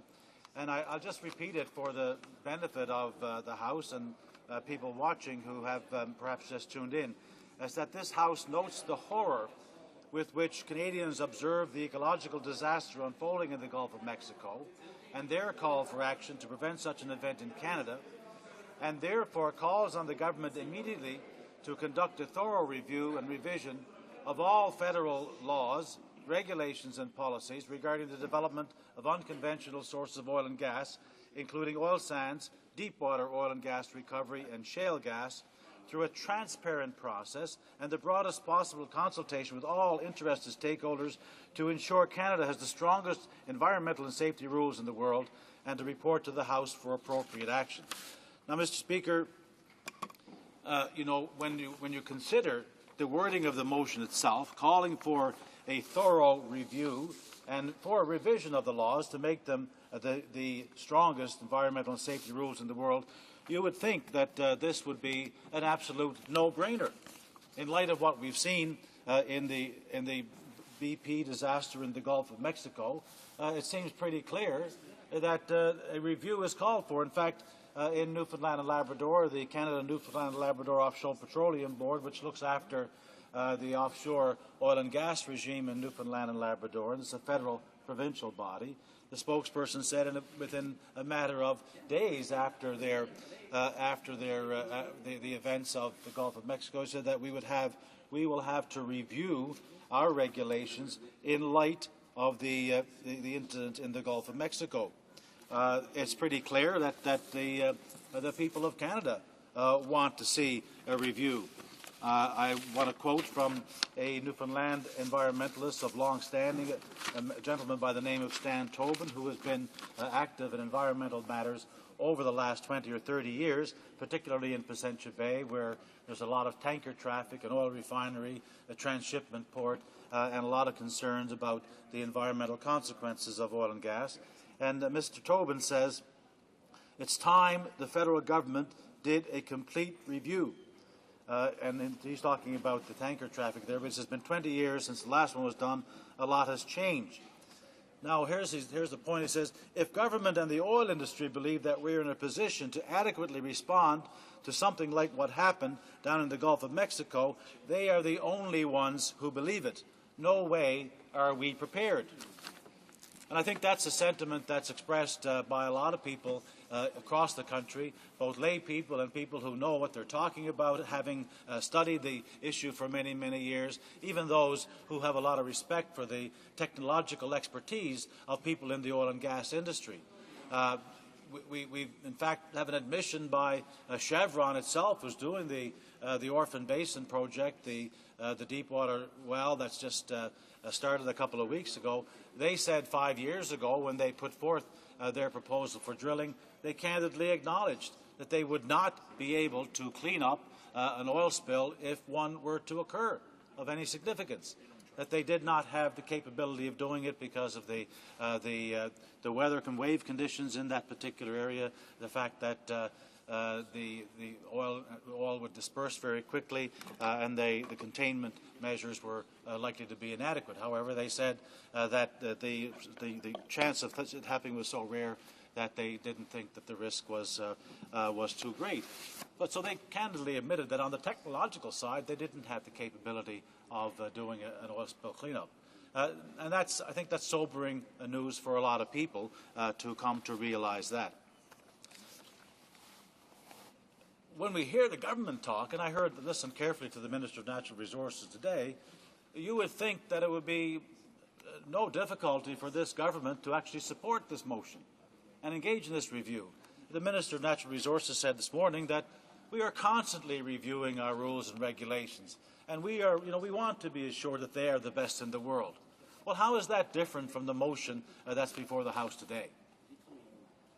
It's not enough to have assurances from the government, however. There has to be an open and transparent process, and if the Minister truly believes that we are in the forefront of the world in terms of environmental protection and environmental safety and operations of this kind of oil and gas activity, then what has he got to fear from a transparent process that would allow stakeholders to have a say, for others other than the government officials to examine the issues and to pronounce on them? This is intended, Mr. Speaker, to provide not only a level of confidence that Canadians would require in the type of oil and gas development that's contemplated here, the ones that are of higher risk to the environment. We know that the oil sands has an extremely severe negative environmental footprint as it operates today. We know that there are dangers, as we've seen in the Gulf of Mexico with deepwater drilling. There are dangers with offshore drilling in general, and I think the sensitivity to that is so great in British Columbia, for example, that a moratorium has been in place for some 30 years and is likely and should continue, because that's what the people of British Columbia want. They don't want to take the risk that's involved in the potential for an oil spill that might occur. We've had pretty good success on the East Coast, I have to say. The oil and gas development that's occurred at Hibernia, White Rose, and the Terra Nova project have had some oil spills. An estimate was given the other day by the CNLOPB chair to the Parliamentary Committee for Natural Resources, and I think the numbers that were used was that there's been approximately 1 barrel of oil spilled for every 100 or for every 1 million barrels that have been produced over the years, which is, I suppose, maybe it's a good ratio, maybe it's not. Someone else might have a different opinion upon that. But we have seen some spills. We have seen, on the other hand, what I would call inadequate environmental monitoring. We have a self-reporting system in the East Coast oil and gas industry, where the industry are the ones who monitor the environmental effects and report on that to the CNLOPB, who then makes it public. There's been a constant criticism in my province, Mr. Speaker, from environmental scientists and researchers and academics who work in that area, that self-reporting is not the best form of reporting at all. As one speaker at a recent event said, if someone asks me how I'm doing or how good I am, I'll probably give a pretty favorable report on myself. if I ask somebody else or somebody else is asked how I'm doing, it might be a little bit more objective. And this is something that's been recommended in the past. In fact, the environmental assessment for the Terra Nova project recommended strongly that there be independent environmental monitoring of the project itself. This did not turn out to be one of the conditions of the development of the Terra Nova production platform. And we've seen since then some incidents where there have been significant spills, particularly of processed water, that went undetected and carried on for a long period of time. This is something that we find abhorrent and obviously shows that the rules that we have in Canada are not the best that they can be, and certainly are not the best in the world. We've also seen, Mr. Speaker, incidents like this that require attention. I want to talk about the deep water drilling going on at Chevron. It needs to be put into perspective a little bit. It's not the first well that was done. It is the deepest, but Chevron did drill a deep water well in the Orphan Basin in 2007. It's not intended to be a production well. In fact, they're not even going to do a test flow. They're just drilling the well for the sake of obtaining core samples, and then they'll cement it in at the end of the process. This is a pure exploration well, so there is some difference there in terms of what the ultimate risk might be. The well is taking 3 months to drill the well. The CNLOPB, who's moved on this very quickly, has said that they put additional oversight requirements there. And interestingly enough, at a certain point, Mr. Speaker, when they get actually into the high carbon zone, which is considered the pressure zone, that they will be taking what the CNLOPB calls a pause. And we hope at that time, Mr. Speaker, that there will be an opportunity for an assessment of the dangers of continuing based on what happened in the Gulf. Unfortunately, there won't be time for questions and comments. It being 1:15 p.m. pursuant to an order made earlier today, all questions necessary to dispose of the opposition motion are deemed put, and a recorded division deemed requested and deferred until Tuesday, June 1st, 2010, at the expiry of the time provided for government orders. I believe the honourable member for Crowfoot has a suggestion for the House. Yes, Mr. Speaker, and I hope the House would be open to this suggestion, that seeing that the time is up in the last debate, I would then move that we see the clock to 1:30. Shall I see the clock as 1:30? Agree? Orders of the day. Private members' business. Debate at second reading of Bill C-509, an act to amend the Canada Post Corporation Act, library materials, standing in the name of Mr. Tweed, Brandon Souris. Mr. Tweed, seconded by Mr. Sorensen, moves that Bill C-509, an act to amend the Canada Post Corporation Act, library materials, be now read a second time and referred to the Standing Committee on Transport, Infrastructure and Communities. Debate. The honourable member for Brandon Souris.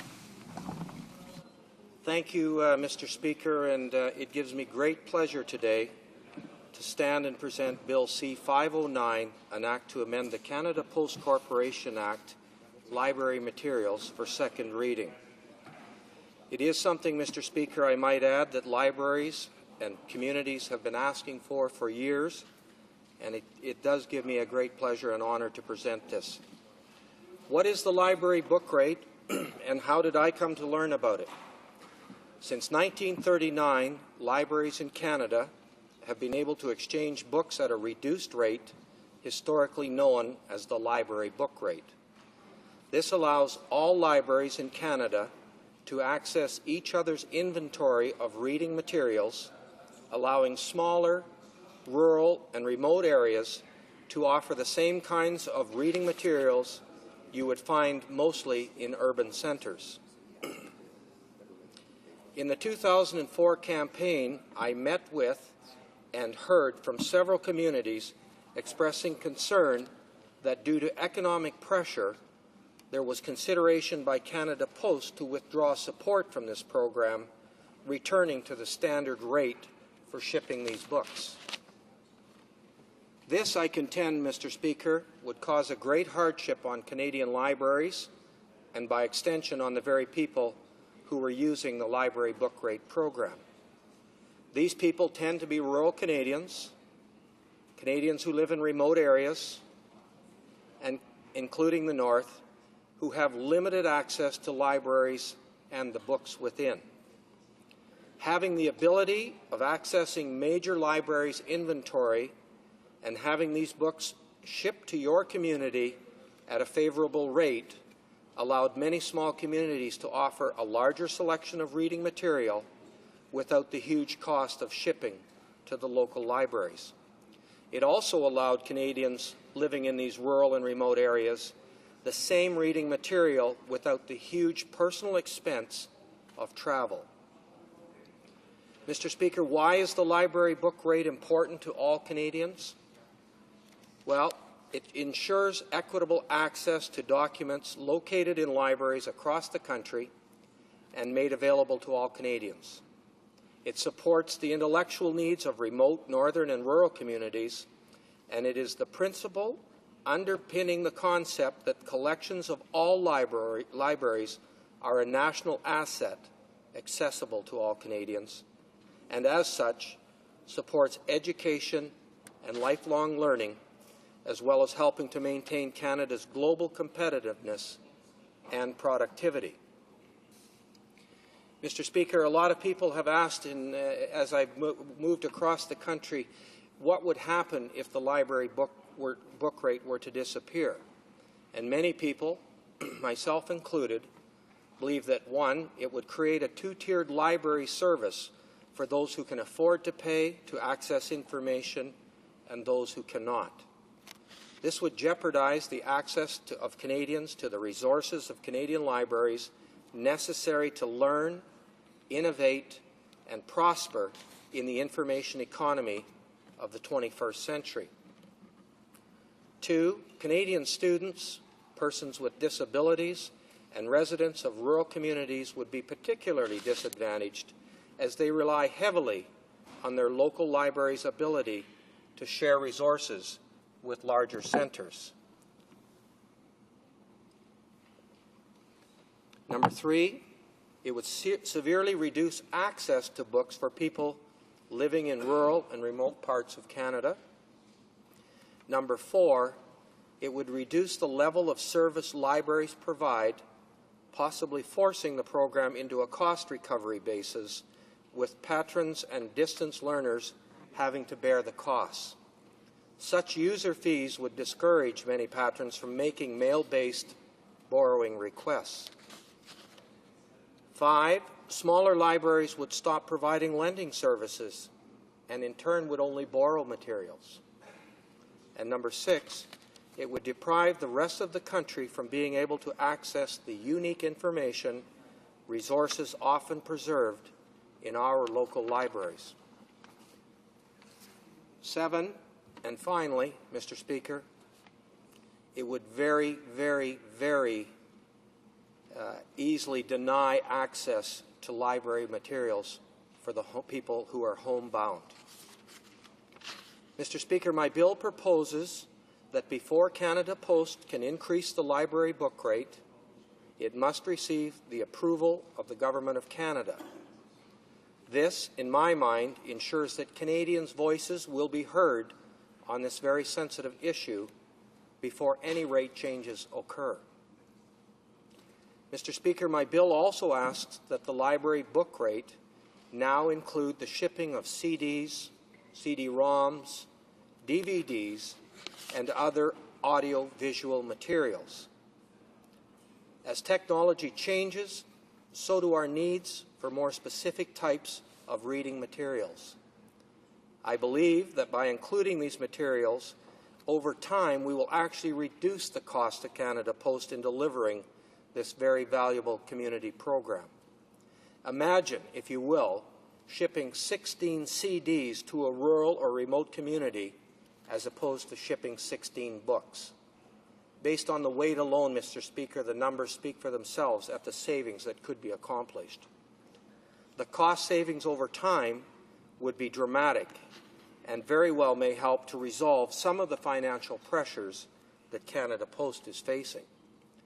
I am convinced that as technology continues to evolve, Canadians will and should have more access to all types of reading material. Mr. Speaker, I have, due to circumstances, introduced my bill 3 times over the last 4 years to this chamber. And I've been fortunate and very pleased to receive support from all across Canada. Every province, every territory has responded. And if I may, I would like to put on the record some of those comments. From Ontario, talking about the book rate. It is the principle which underpins the concept that the collections of all libraries are a national asset accessible to all Canadians, and as such supports education and lifelong learning and helps maintain Canada's global competitiveness. And a side note to that, Mr. Speaker, I recently received a note from the city librarian for Ottawa Public Library suggesting that if the library book rate were to be changed and increased to what is currently, or what would be requested, it would add a $70,000 burden to that library in itself. So I would ask people to think about how that would translate across the country, particularly to rural and remote libraries where they rely on the city's ability to send those books to them at a reduced rate. In New Brunswick, the library book rate supports and encourages the sharing of taxpayer-funded library books in Canada. At relatively little cost, it acts as a bridge between all Canadians, including the disabled, shut-ins, and residents in remote locations. It is also a way of creating a more literate and knowledgeable population by helping, for example, students enrolled in distance education programs or Canadians pursuing lifelong learning goals. From Alberta, again, speaking about the library book rate and the addition of the audiovisual materials. The addition of audiovisual materials recognizes that people are not all text-based learners and need access to information through a whole host of audiovisual and digital media. In British Columbia, again, talking about the library book rate, at relatively little cost, it acts as a bridge between all Canadians, including the disabled, the shut-ins, and residents of remote locations. It is also a way of creating a more literate and knowing population. Mr. Speaker, approximately 2,000 libraries in Canada use the library book rate, and these libraries provide services to 1 million+ users every year. I've received petitions, as I stated earlier, from all across Canada. I've received letters, I've received phone calls, and I've received encouragement from all parts of the country as I pressed forward and encouraging me to press forward with the library book rate. Mr. Speaker, I believe that the library book rate is a valuable asset for all Canadians. I believe that people in Canada have a right to have access to the library book rate. And I believe as a government and as members of Parliament, we have a responsibility to the Canadian public that can't access the public services of a library to provide an alternative way to move information and reading materials to these communities that so desperately need the opportunity to increase their reading and their learning. Mr. Speaker, I've learned a lot of things. I can't say that before I got involved in federal politics in 2004 that I knew much about the library book rate. Today I would say differently, and today I would say that I understand what people are trying to do, and I think that their goals deserve merit and they deserve the respect of members of Parliament. And today I'm presenting a bill on that behalf to support this wonderful service, the library book rate. And it is with those few words that I ask my fellow members to do the same. Thank you, Mr. Speaker.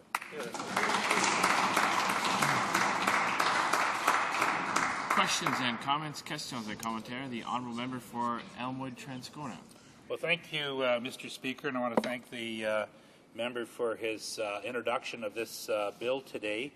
And I'm trying to get a handle on the amount of the current subsidy that that Canada Post provides to the libraries. So I wondered if the member could tell me, he's indicated that we're talking about 2,000 libraries across the country affecting about a million people. But what I'd like to know is, what are the libraries currently paying in total amount of money to Canada Post, and what would be the suggested increase? How many millions of dollars would the libraries be paying under the new regime if this bill was not successful? The honourable member for Brandon Souris. Well, thank you, Mr. Speaker, and I thank the member for his question.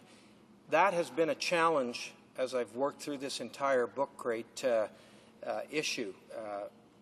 Determining the amount of cost has been very, very challenging, and even today that number is not identified specifically by Canada Post.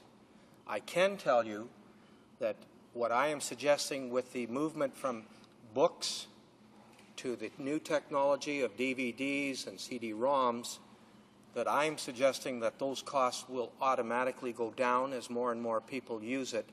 And that's the reason I introduced that part of the bill in this presentation, because I think that the mood of the public is moving away from books, and it's been mentioned to me about Kindle, and I just want to make sure that when libraries make that transition into the 21st century with the technology that they're now engaging in, that we don't lose the ability to transfer the information to rural and northern communities particular. As far as the exact number, I apologize that I don't have it, but it's never been made available to me. I've heard several numbers. I've challenged all those numbers, and I've never had an actual number presented to me. Questions and comments. Questions et commentaires. L'honorable député de Argenteuil-Papineau. The honourable member for Argenteuil-Papineau-Mirabel. Thank you, Mr. Speaker. I'd like to commend my colleague for his initiative, and I do hope that his recommendations will be considered, and I have some advice myself. I know he chairs a committee and he's aware of process, so I would propose that this motion be unanimously supported at all stages by all of us, because he did table his bill some years ago, and I think it's time that the Parliament adopt it quickly so it can be looked at as soon as possible. Well, I thank my honourable colleague for his comments and suggestions, and we do share work on the Transportation Committee, and I believe we have an excellent relationship. I'm prepared to follow the process, Mr. Speaker, of the House and the rules of the House, and I know that there's two parts to the presenting of a bill, and I'm very aware of the time that it takes to do that. I know that there are some concerns from others that there may be some suggested changes to the bill that might even improve it, and I'm certainly prepared to listen what all MPs have to say and move forward with that advice. Questions and comments. Questions and commentaires. There's enough time for a very brief question. The honourable member from Westlock, St. Paul's. Thank you very much, Mr. Speaker. I do want to congratulate the member for his tenacity, 4.5 years. Introduced this 3 times now. I suggest he is as stubborn as this bill is. Now, I note that the 2008 strategic review done by Canada Post mentioned that the library book rate was not a part of the universal service obligation. This created a lot of real concerns in my rural constituency, that my rural libraries rely heavily on this rate. I was wondering if the member could answer briefly about his reasoning for making this the part of the bill that makes this a part responsibility of parliamentarians, and how important he feels that is in his bill. The honourable member for Brandon Souris. Thank you, Mr. Speaker, and again I thank my colleague for the question. It is true that there is some discussion about what Canada Post is responsible for and what they're not. And the reason I wrote it into my bill that any discussion or any attempt to increase that rate, rather than putting it in the hands of Canada Post, because it is such a valuable service to all Canadians, I felt it was appropriate that that discussion should come back to this House and be the decision of the members of Parliament as opposed to the Crown Corporation. Resuming debate, the honourable member for Willowdale. Thank you, Mr. Speaker. And I would like very much to speak today about the library book rate, the proposal specifically to have amendments to the Canada Post Corporation Act to provide for a reduction in the rate of postage for library materials. And I would like very much to congratulate my colleague from Brandon Souris for bringing this forward, and as another colleague mentioned, his tenacity in continuing to pursue this. And I'm also very pleased to congratulate my colleague on this side of the House, the member from Mississauga-Streetsville, who is our opposition critic, who has also recommended that we on this House support these amendments and therefore support my colleague from Brandon Souris in his efforts. I have a personal story that has led me personally to support this very much. When I was very young, my family moved to a very small town in rural Ontario. And my mother became seeing a need. There was a small library, but it had been left unattended for quite a few years. Very few books, very few materials. And she made it a point to volunteer herself as the town librarian and to provide that opportunity for some adults for sure, but I can tell you that in our case it was mostly children in the very small town that we had moved to. The biggest challenge she had was finding books. And I will, as an aside, congratulate my colleague in adding a variety of other materials to this list because, of course, now in 2010, CDs and tapes and various other videos, a variety of other materials complete the picture of all of the materials available. But when I was a little girl, many, many years ago, before CDs and videos, my mother had a great deal of difficulty finding books for the community. And I can assure you that there is no question that small town and rural libraries will, on the one hand, find materials and books and all of these other materials significantly less available. They will be much more reluctant to obtain them if the cost is the way it currently stands.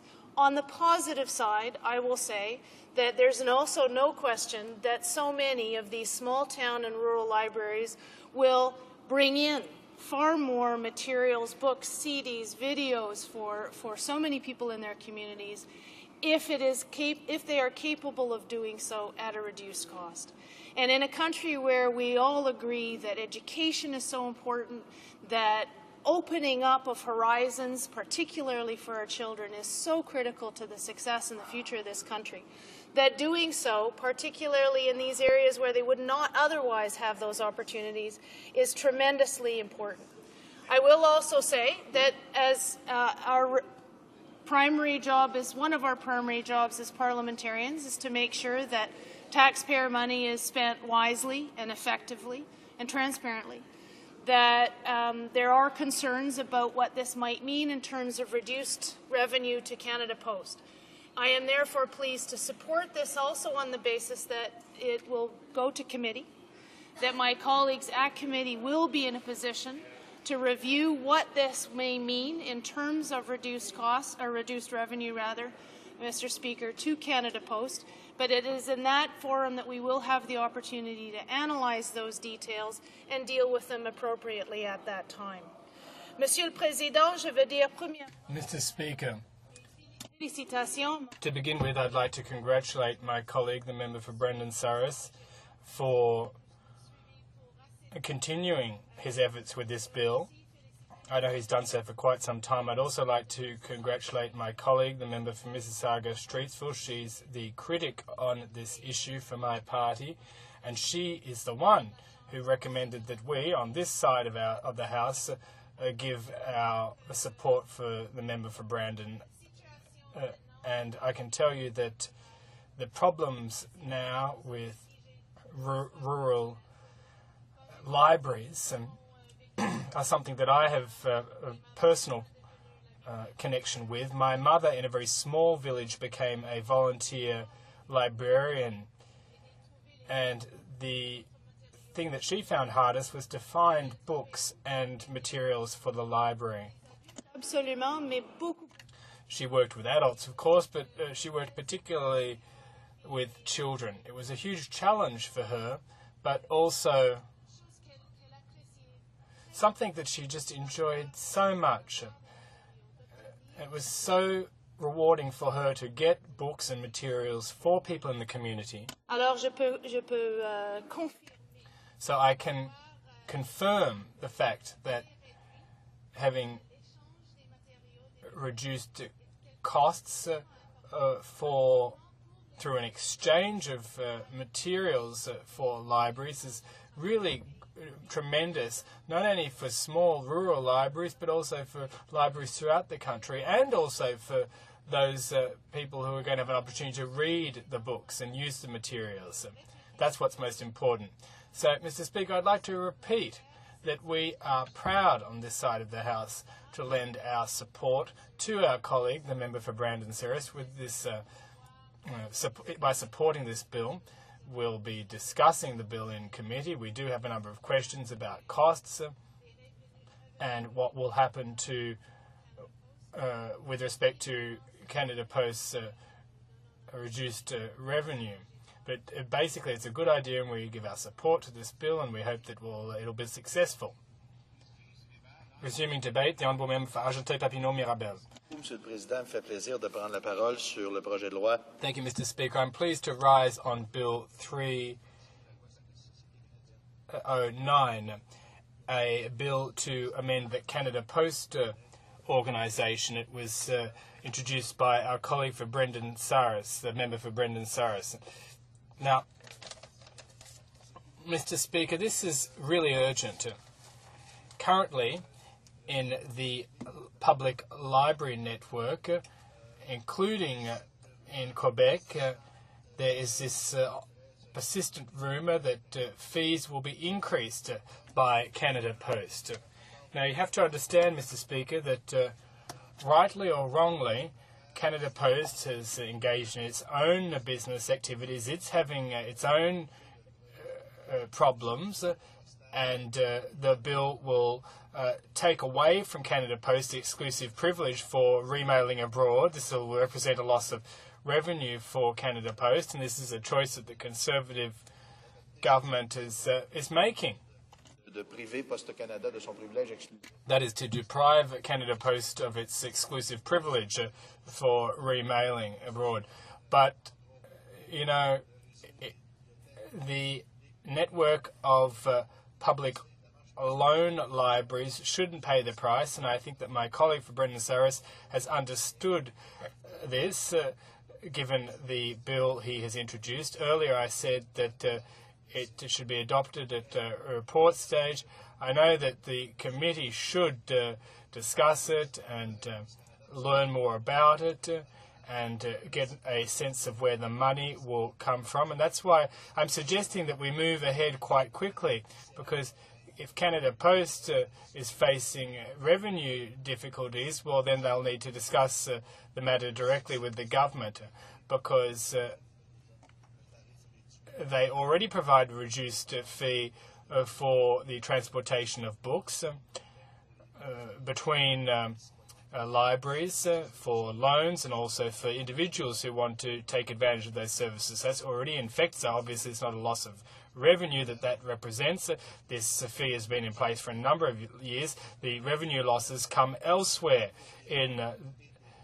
but I don't want the committee just to focus on revenue losses and have this bill be aborted at the end of the day, when this bill is in fact necessary and urgent. Now, we'll be discussing issues that have a potential to divide. This is a strategy on the part of some governments to be divisive. Now, I haven't heard from the critic of the New Democratic Party, but I'm sure that they're in favour of this. I think that we have to adopt the measure as soon as possible. As the colleague says, it's been 4 times that he's been working on this. It's the 3rd time that he's introduced the legislation. I hope that this will be the final time that he'll have to do so, and we would like to extend the Bloc Québécois' support at all stages of the legislative process so that we can avoid a debate with Canada Post, which is having problems with other government policies at the moment. So I don't want this particular element to be jeopardised.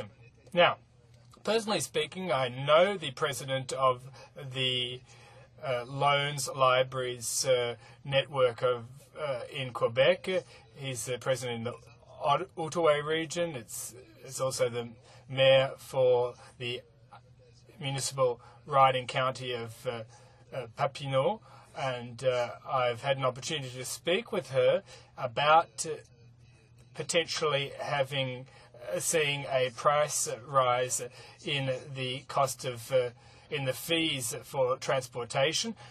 This is primarily headed up by volunteers, so this is a really important issue. They provide. She is an annual budget. Every year she comes to me. She says, "Well, what do you think they're going to cope?" It's not easy because Canada Post is a Crown corporation. It's subject to the government's laws, and obviously, through this bill, if we forced it to keep the current fee structure, then they'd be obligated to do so, and I think that's the right way of proceeding. Mr. Speaker, we unreservedly support the bill, which has been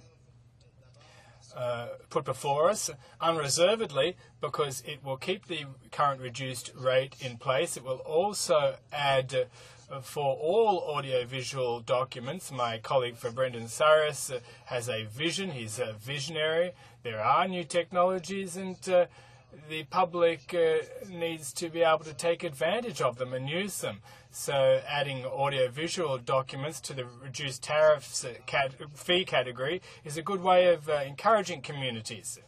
You know, Mr. Speaker, earlier my colleague for Brendan Cyrus mentioned the major savings that the Library of Ottawa could make, for example. It is true, and if you look at the size of the problem, we're talking about a lot of money here. You can imagine all the little communities that have thousands of dollars or a couple of $1,000 in savings. These loan libraries that are spread across all of Canada's and Quebec's communities are often managed by volunteers with small budgets. Sometimes generous donors support these networks as much as they can out of their own budgets. We know that money doesn't come out of thin air. But basically, this bill will affect all regions throughout Quebec and in Canada. I'm absolutely convinced of this. And just because the bill isn't particularly thick, it doesn't mean there's no interest here to improve things. Oftentimes, very modestly sized bills will have impacts which are far from modest, and this bill will guarantee the transportation of library materials, including books and audiovisual materials, at a reduced rate, and I think that is absolutely crucial to all the communities that are trying to flourish and develop, or even just keep their heads above water. You know, it's important to provide services through loan libraries so that everyday people can borrow books. These people often don't have the means to buy the books from out of their own pockets. I think it's a good way of encouraging people to read,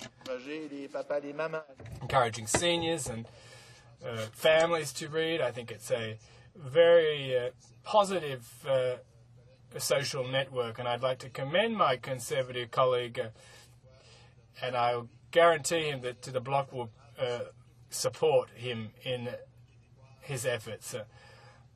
The Quebec communities need these services, and I will help to move the bill through the legislative process so that we can avoid the bill dying in the order paper due to an election or a prorogation. Once again, we support this bill, Mr. Speaker.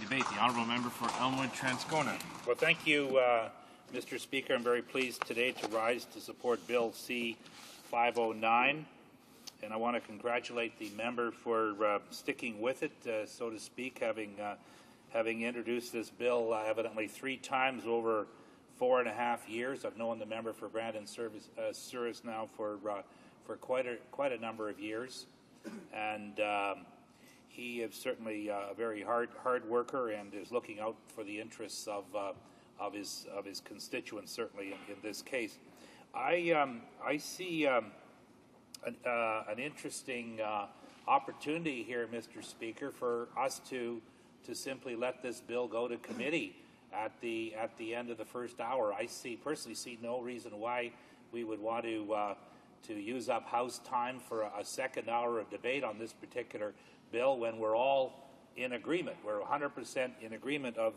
what he is trying to accomplish here.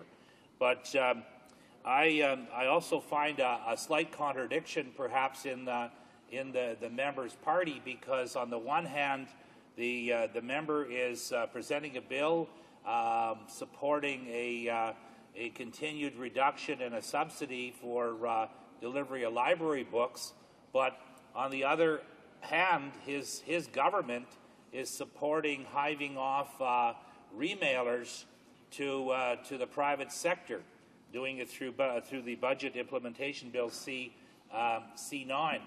And so I know there are people in his caucus who would have an ideological problem with this, because they would see a role here for the private sector.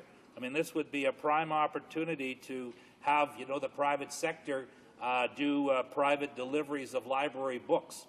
So I'm sure that there is a huge divergence of opinion in his caucus about this. We happen to align ourselves with him against the Neanderthals in his caucus who would want to privatize this service, assuming that they're there. I'm assuming that the argument has been made or would be made in that caucus. But having said that, we are 100% behind him in his efforts to make certain that we stop the decline of rural areas and the decline of the north and the decline of the inner cities because of closures of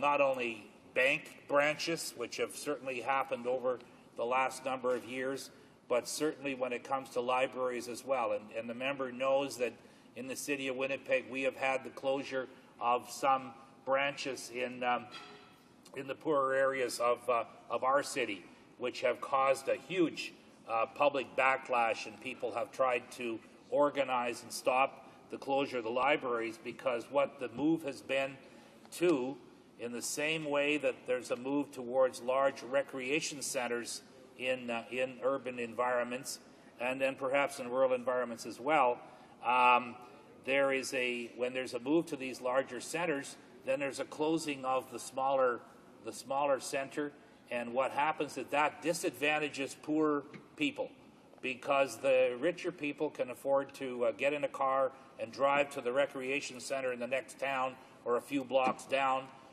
or they can afford to go drive to the library in the next town or in the next suburb. But if you're living on a fixed income or on social assistance and you don't have a car to get around, then you have basically now been disenfranchised from your recreation center or from your library facilities. So that is not something we want to do. We want to try to reverse that. And this has been an ongoing problem now for the last 20, 30, 40 years.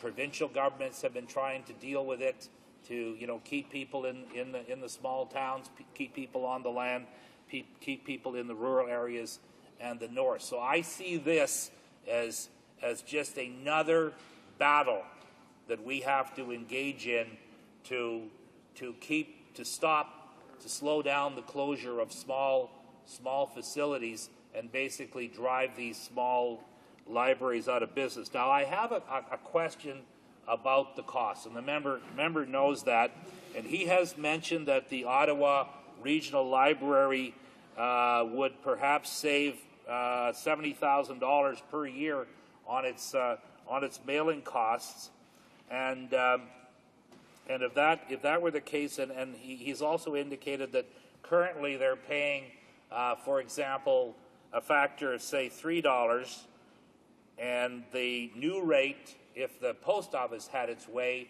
would be to jump it to $12. So it'd be like multiplied by a factor of 4. I think he would agree with that calculation. So if that was the case, if you were taking the Ottawa Regional Library, where you'd be looking at a cost of increase, if it were to go up, of $70,000, then if you multiply that among the 2,000 libraries across the country, you're talking about a huge amount of increase here. And maybe, the Ottawa Library can come up with a difference. But I can tell you, Mr. Speaker, that the small libraries in the small towns across the country are not going to be able to do that.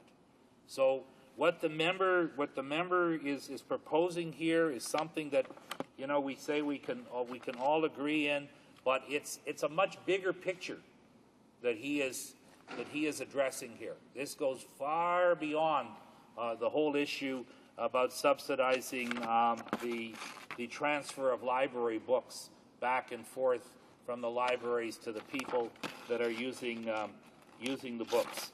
And Mr. Speaker, the library book rate is a Canada Post service that has been around, as the member indicated, since 1939. It's provided a reduced rate for mailing library books between libraries and from libraries to their users. Canada Post has recently announced that the current library book rates will remain unchanged through 2010. What we're seeing here is the libraries are going 1 year at a time. So the member is left hanging, not knowing what is going to happen. They're just doing it through a 1 year period. This is a system, Mr. Speaker, that has worked well since 1939. So the issue is, if it ain't broke, why fix it? What's to fix? And I'm amazed that he can't get the financial information that he needs. I mean, Canada Post is not privatized yet. Surely there's a method, there's a way to get some freedom of information from them to try to determine just how big a numbers that we are dealing with here. But after 4 years, he still has to guess and surmise as to how much hit this will take what sort of an effect this will have on each and every library, which is why he says that the cost for the Ottawa Regional Library is plus $70,000 a year. But he really doesn't know what the total effect would be. It may, in fact, be even worse than what he thinks it is. So, Mr. Speaker, we're talking about over 2,000 libraries actively using the library book rate, and over 1 million Canadians benefiting from it annually. It's an indispensable part of the service delivered by Canada's not-for-profit academic, school, and special libraries. The library book rate is not a government program, is not currently financially supported by the federal government, and the members of the library community in all constituencies continue to be concerned about its sustainability. Thank you, Mr. Speaker.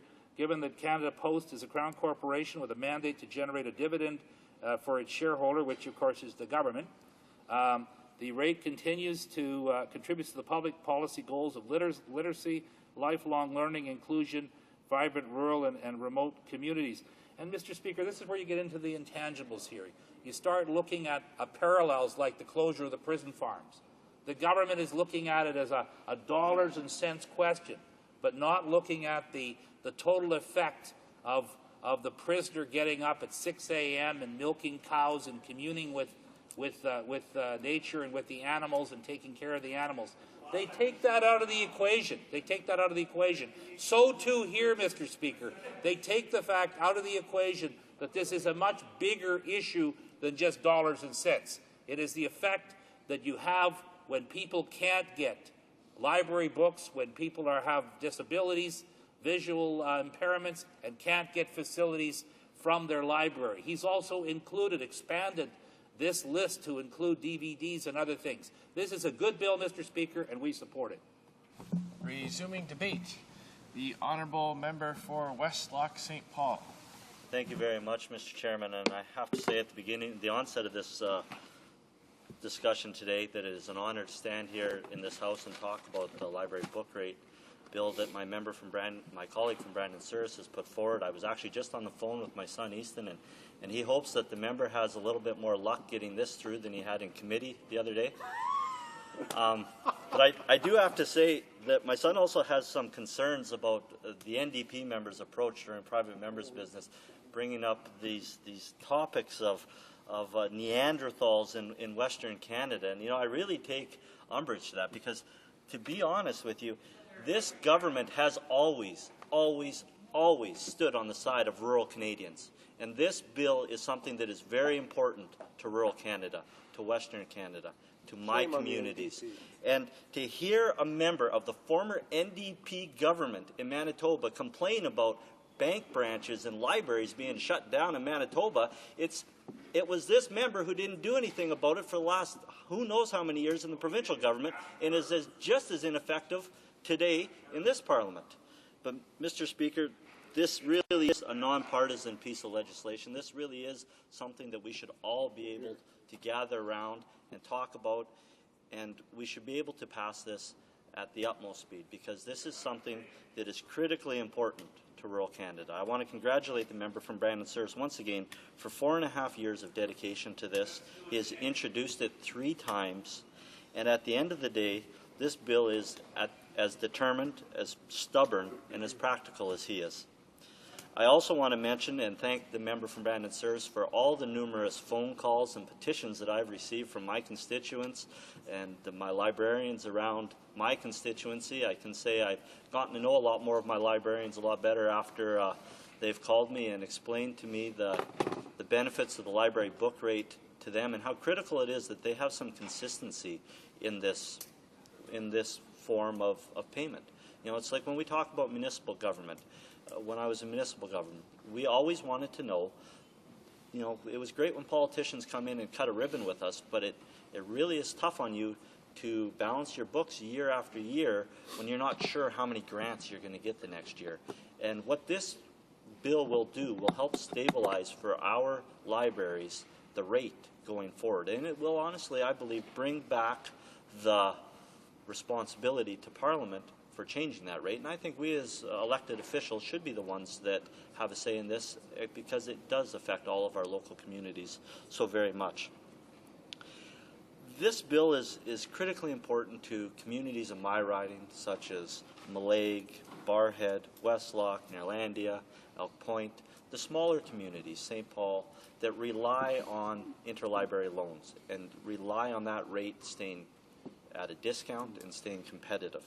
This bill is something that, I learned, well, I guess I utilized first as a young child in rural Alberta. The opportunities, there isn't a bookstore around every corner. We go to the local library. I have to confess I was a Hardy Boys fan myself. I know the speaker was a big fan of Nancy Drew. This book and this rate helps us access these kind of books, and not only these books, but Tolstoy and other books that help expand the minds of rural Canadians and help educate the minds of rural Canadians. And it is critically important now, not only after we've been through the system, but for my children, such as Aiden, who is now starting to go to the library and reading ferociously and doesn't want to be limited in her local library as to how many books she can get. She should be able to access books around the world. And thankfully, due to things like the library book rate and interlibrary loans, they have that ability. Mr. Speaker, I first learned about the importance of this when I was a municipal politician. I was elected at the municipal level in one of the first committees that I was assigned to, I was proud to represent our local library as a municipal leader there. I was then off to the regional library system to represent our local libraries there. And you find the difficulties that our libraries have in staying competitive, in, keeping the bottom line at a reasonable rate, while still maintaining an excellent service to our constituents and to their clients, who are the youth of our generation. So, and I have to admit, I was somewhat of a fiscal conservative. I know some people call those Neanderthals, but I believe that we needed to hold the bottom line. And it was there that I realized that the library book rate was essential to keep our libraries effective. It was essential to keep them growing and expanding to customers. They've moved into DVDs and CDs long before this bill ever got put forward.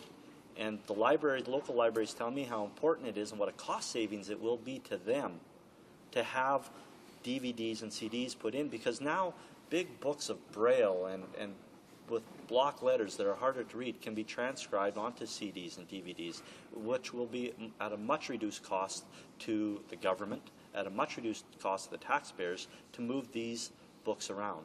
I was having an interesting discussion this morning with the Minister of Agriculture as we talked about how important this bill was, and he talked about the internet. And as a forward-thinking rural Canadian, he's always looking after rural Canadians.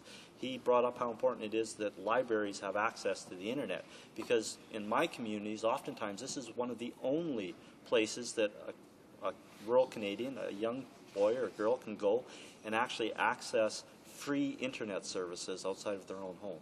So this is showing libraries moving forward, but we have to keep the libraries as a central piece of our communities. In rural Canada, the library is not just the place you go to pick up books or access the internet. It's also the place where mums and tots go to gather. It is also the place where small groups go to bring their kids and meet new people that have moved into the community. I know when my family first moved to St. Paul, the library was a place that my wife took our children to go meet other kids their age, to go learn to read, to go do different exercises.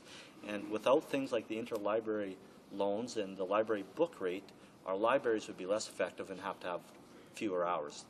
This is a very important piece of legislation for us, Mr. Speaker. I do want to conclude by thanking the member for Brandon Souris once again for putting forward this bill, for having the ingenuity and the determination to stick with it. I think it's important that we all gather around, do the right thing on this, and as I said in the beginning of my speech, it's important that this is a nonpartisan bill. This is something that really does benefit rural Canadians and rural youth, and I hope them the best of luck, and thank you very much, and God bless.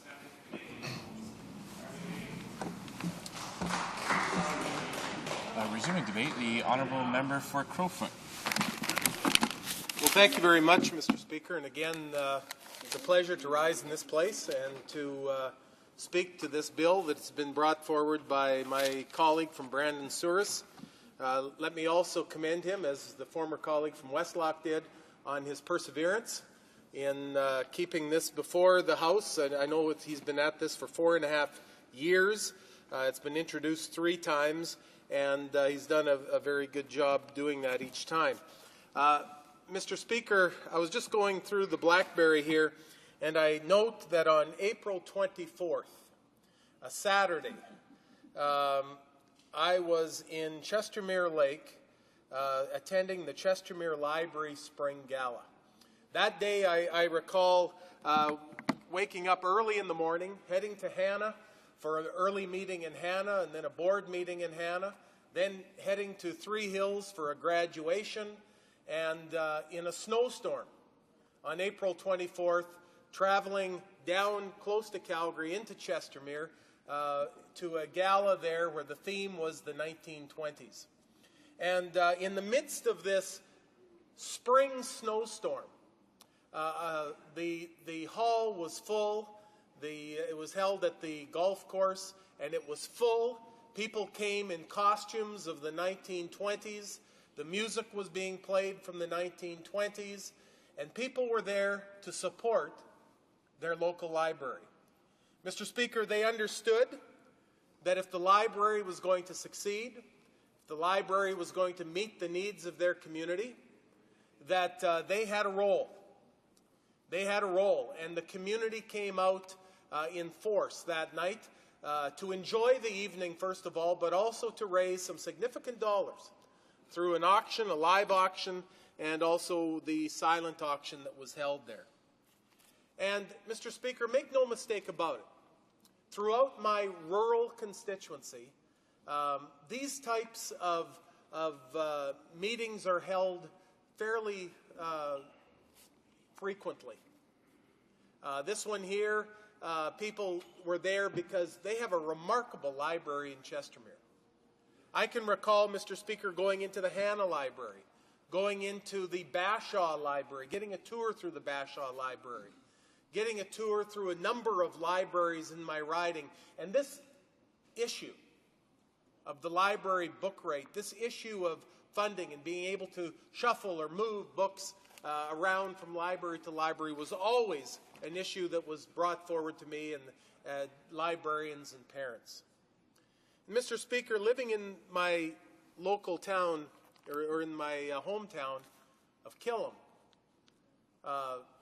the post office kind of sits kitty corner from the public school and from the community library.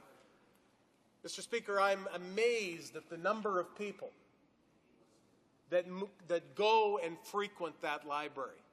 And in the summertime, it is not uncommon to see young mothers pulling a wagon, pushing a stroller, with one or two children heading down to the local library.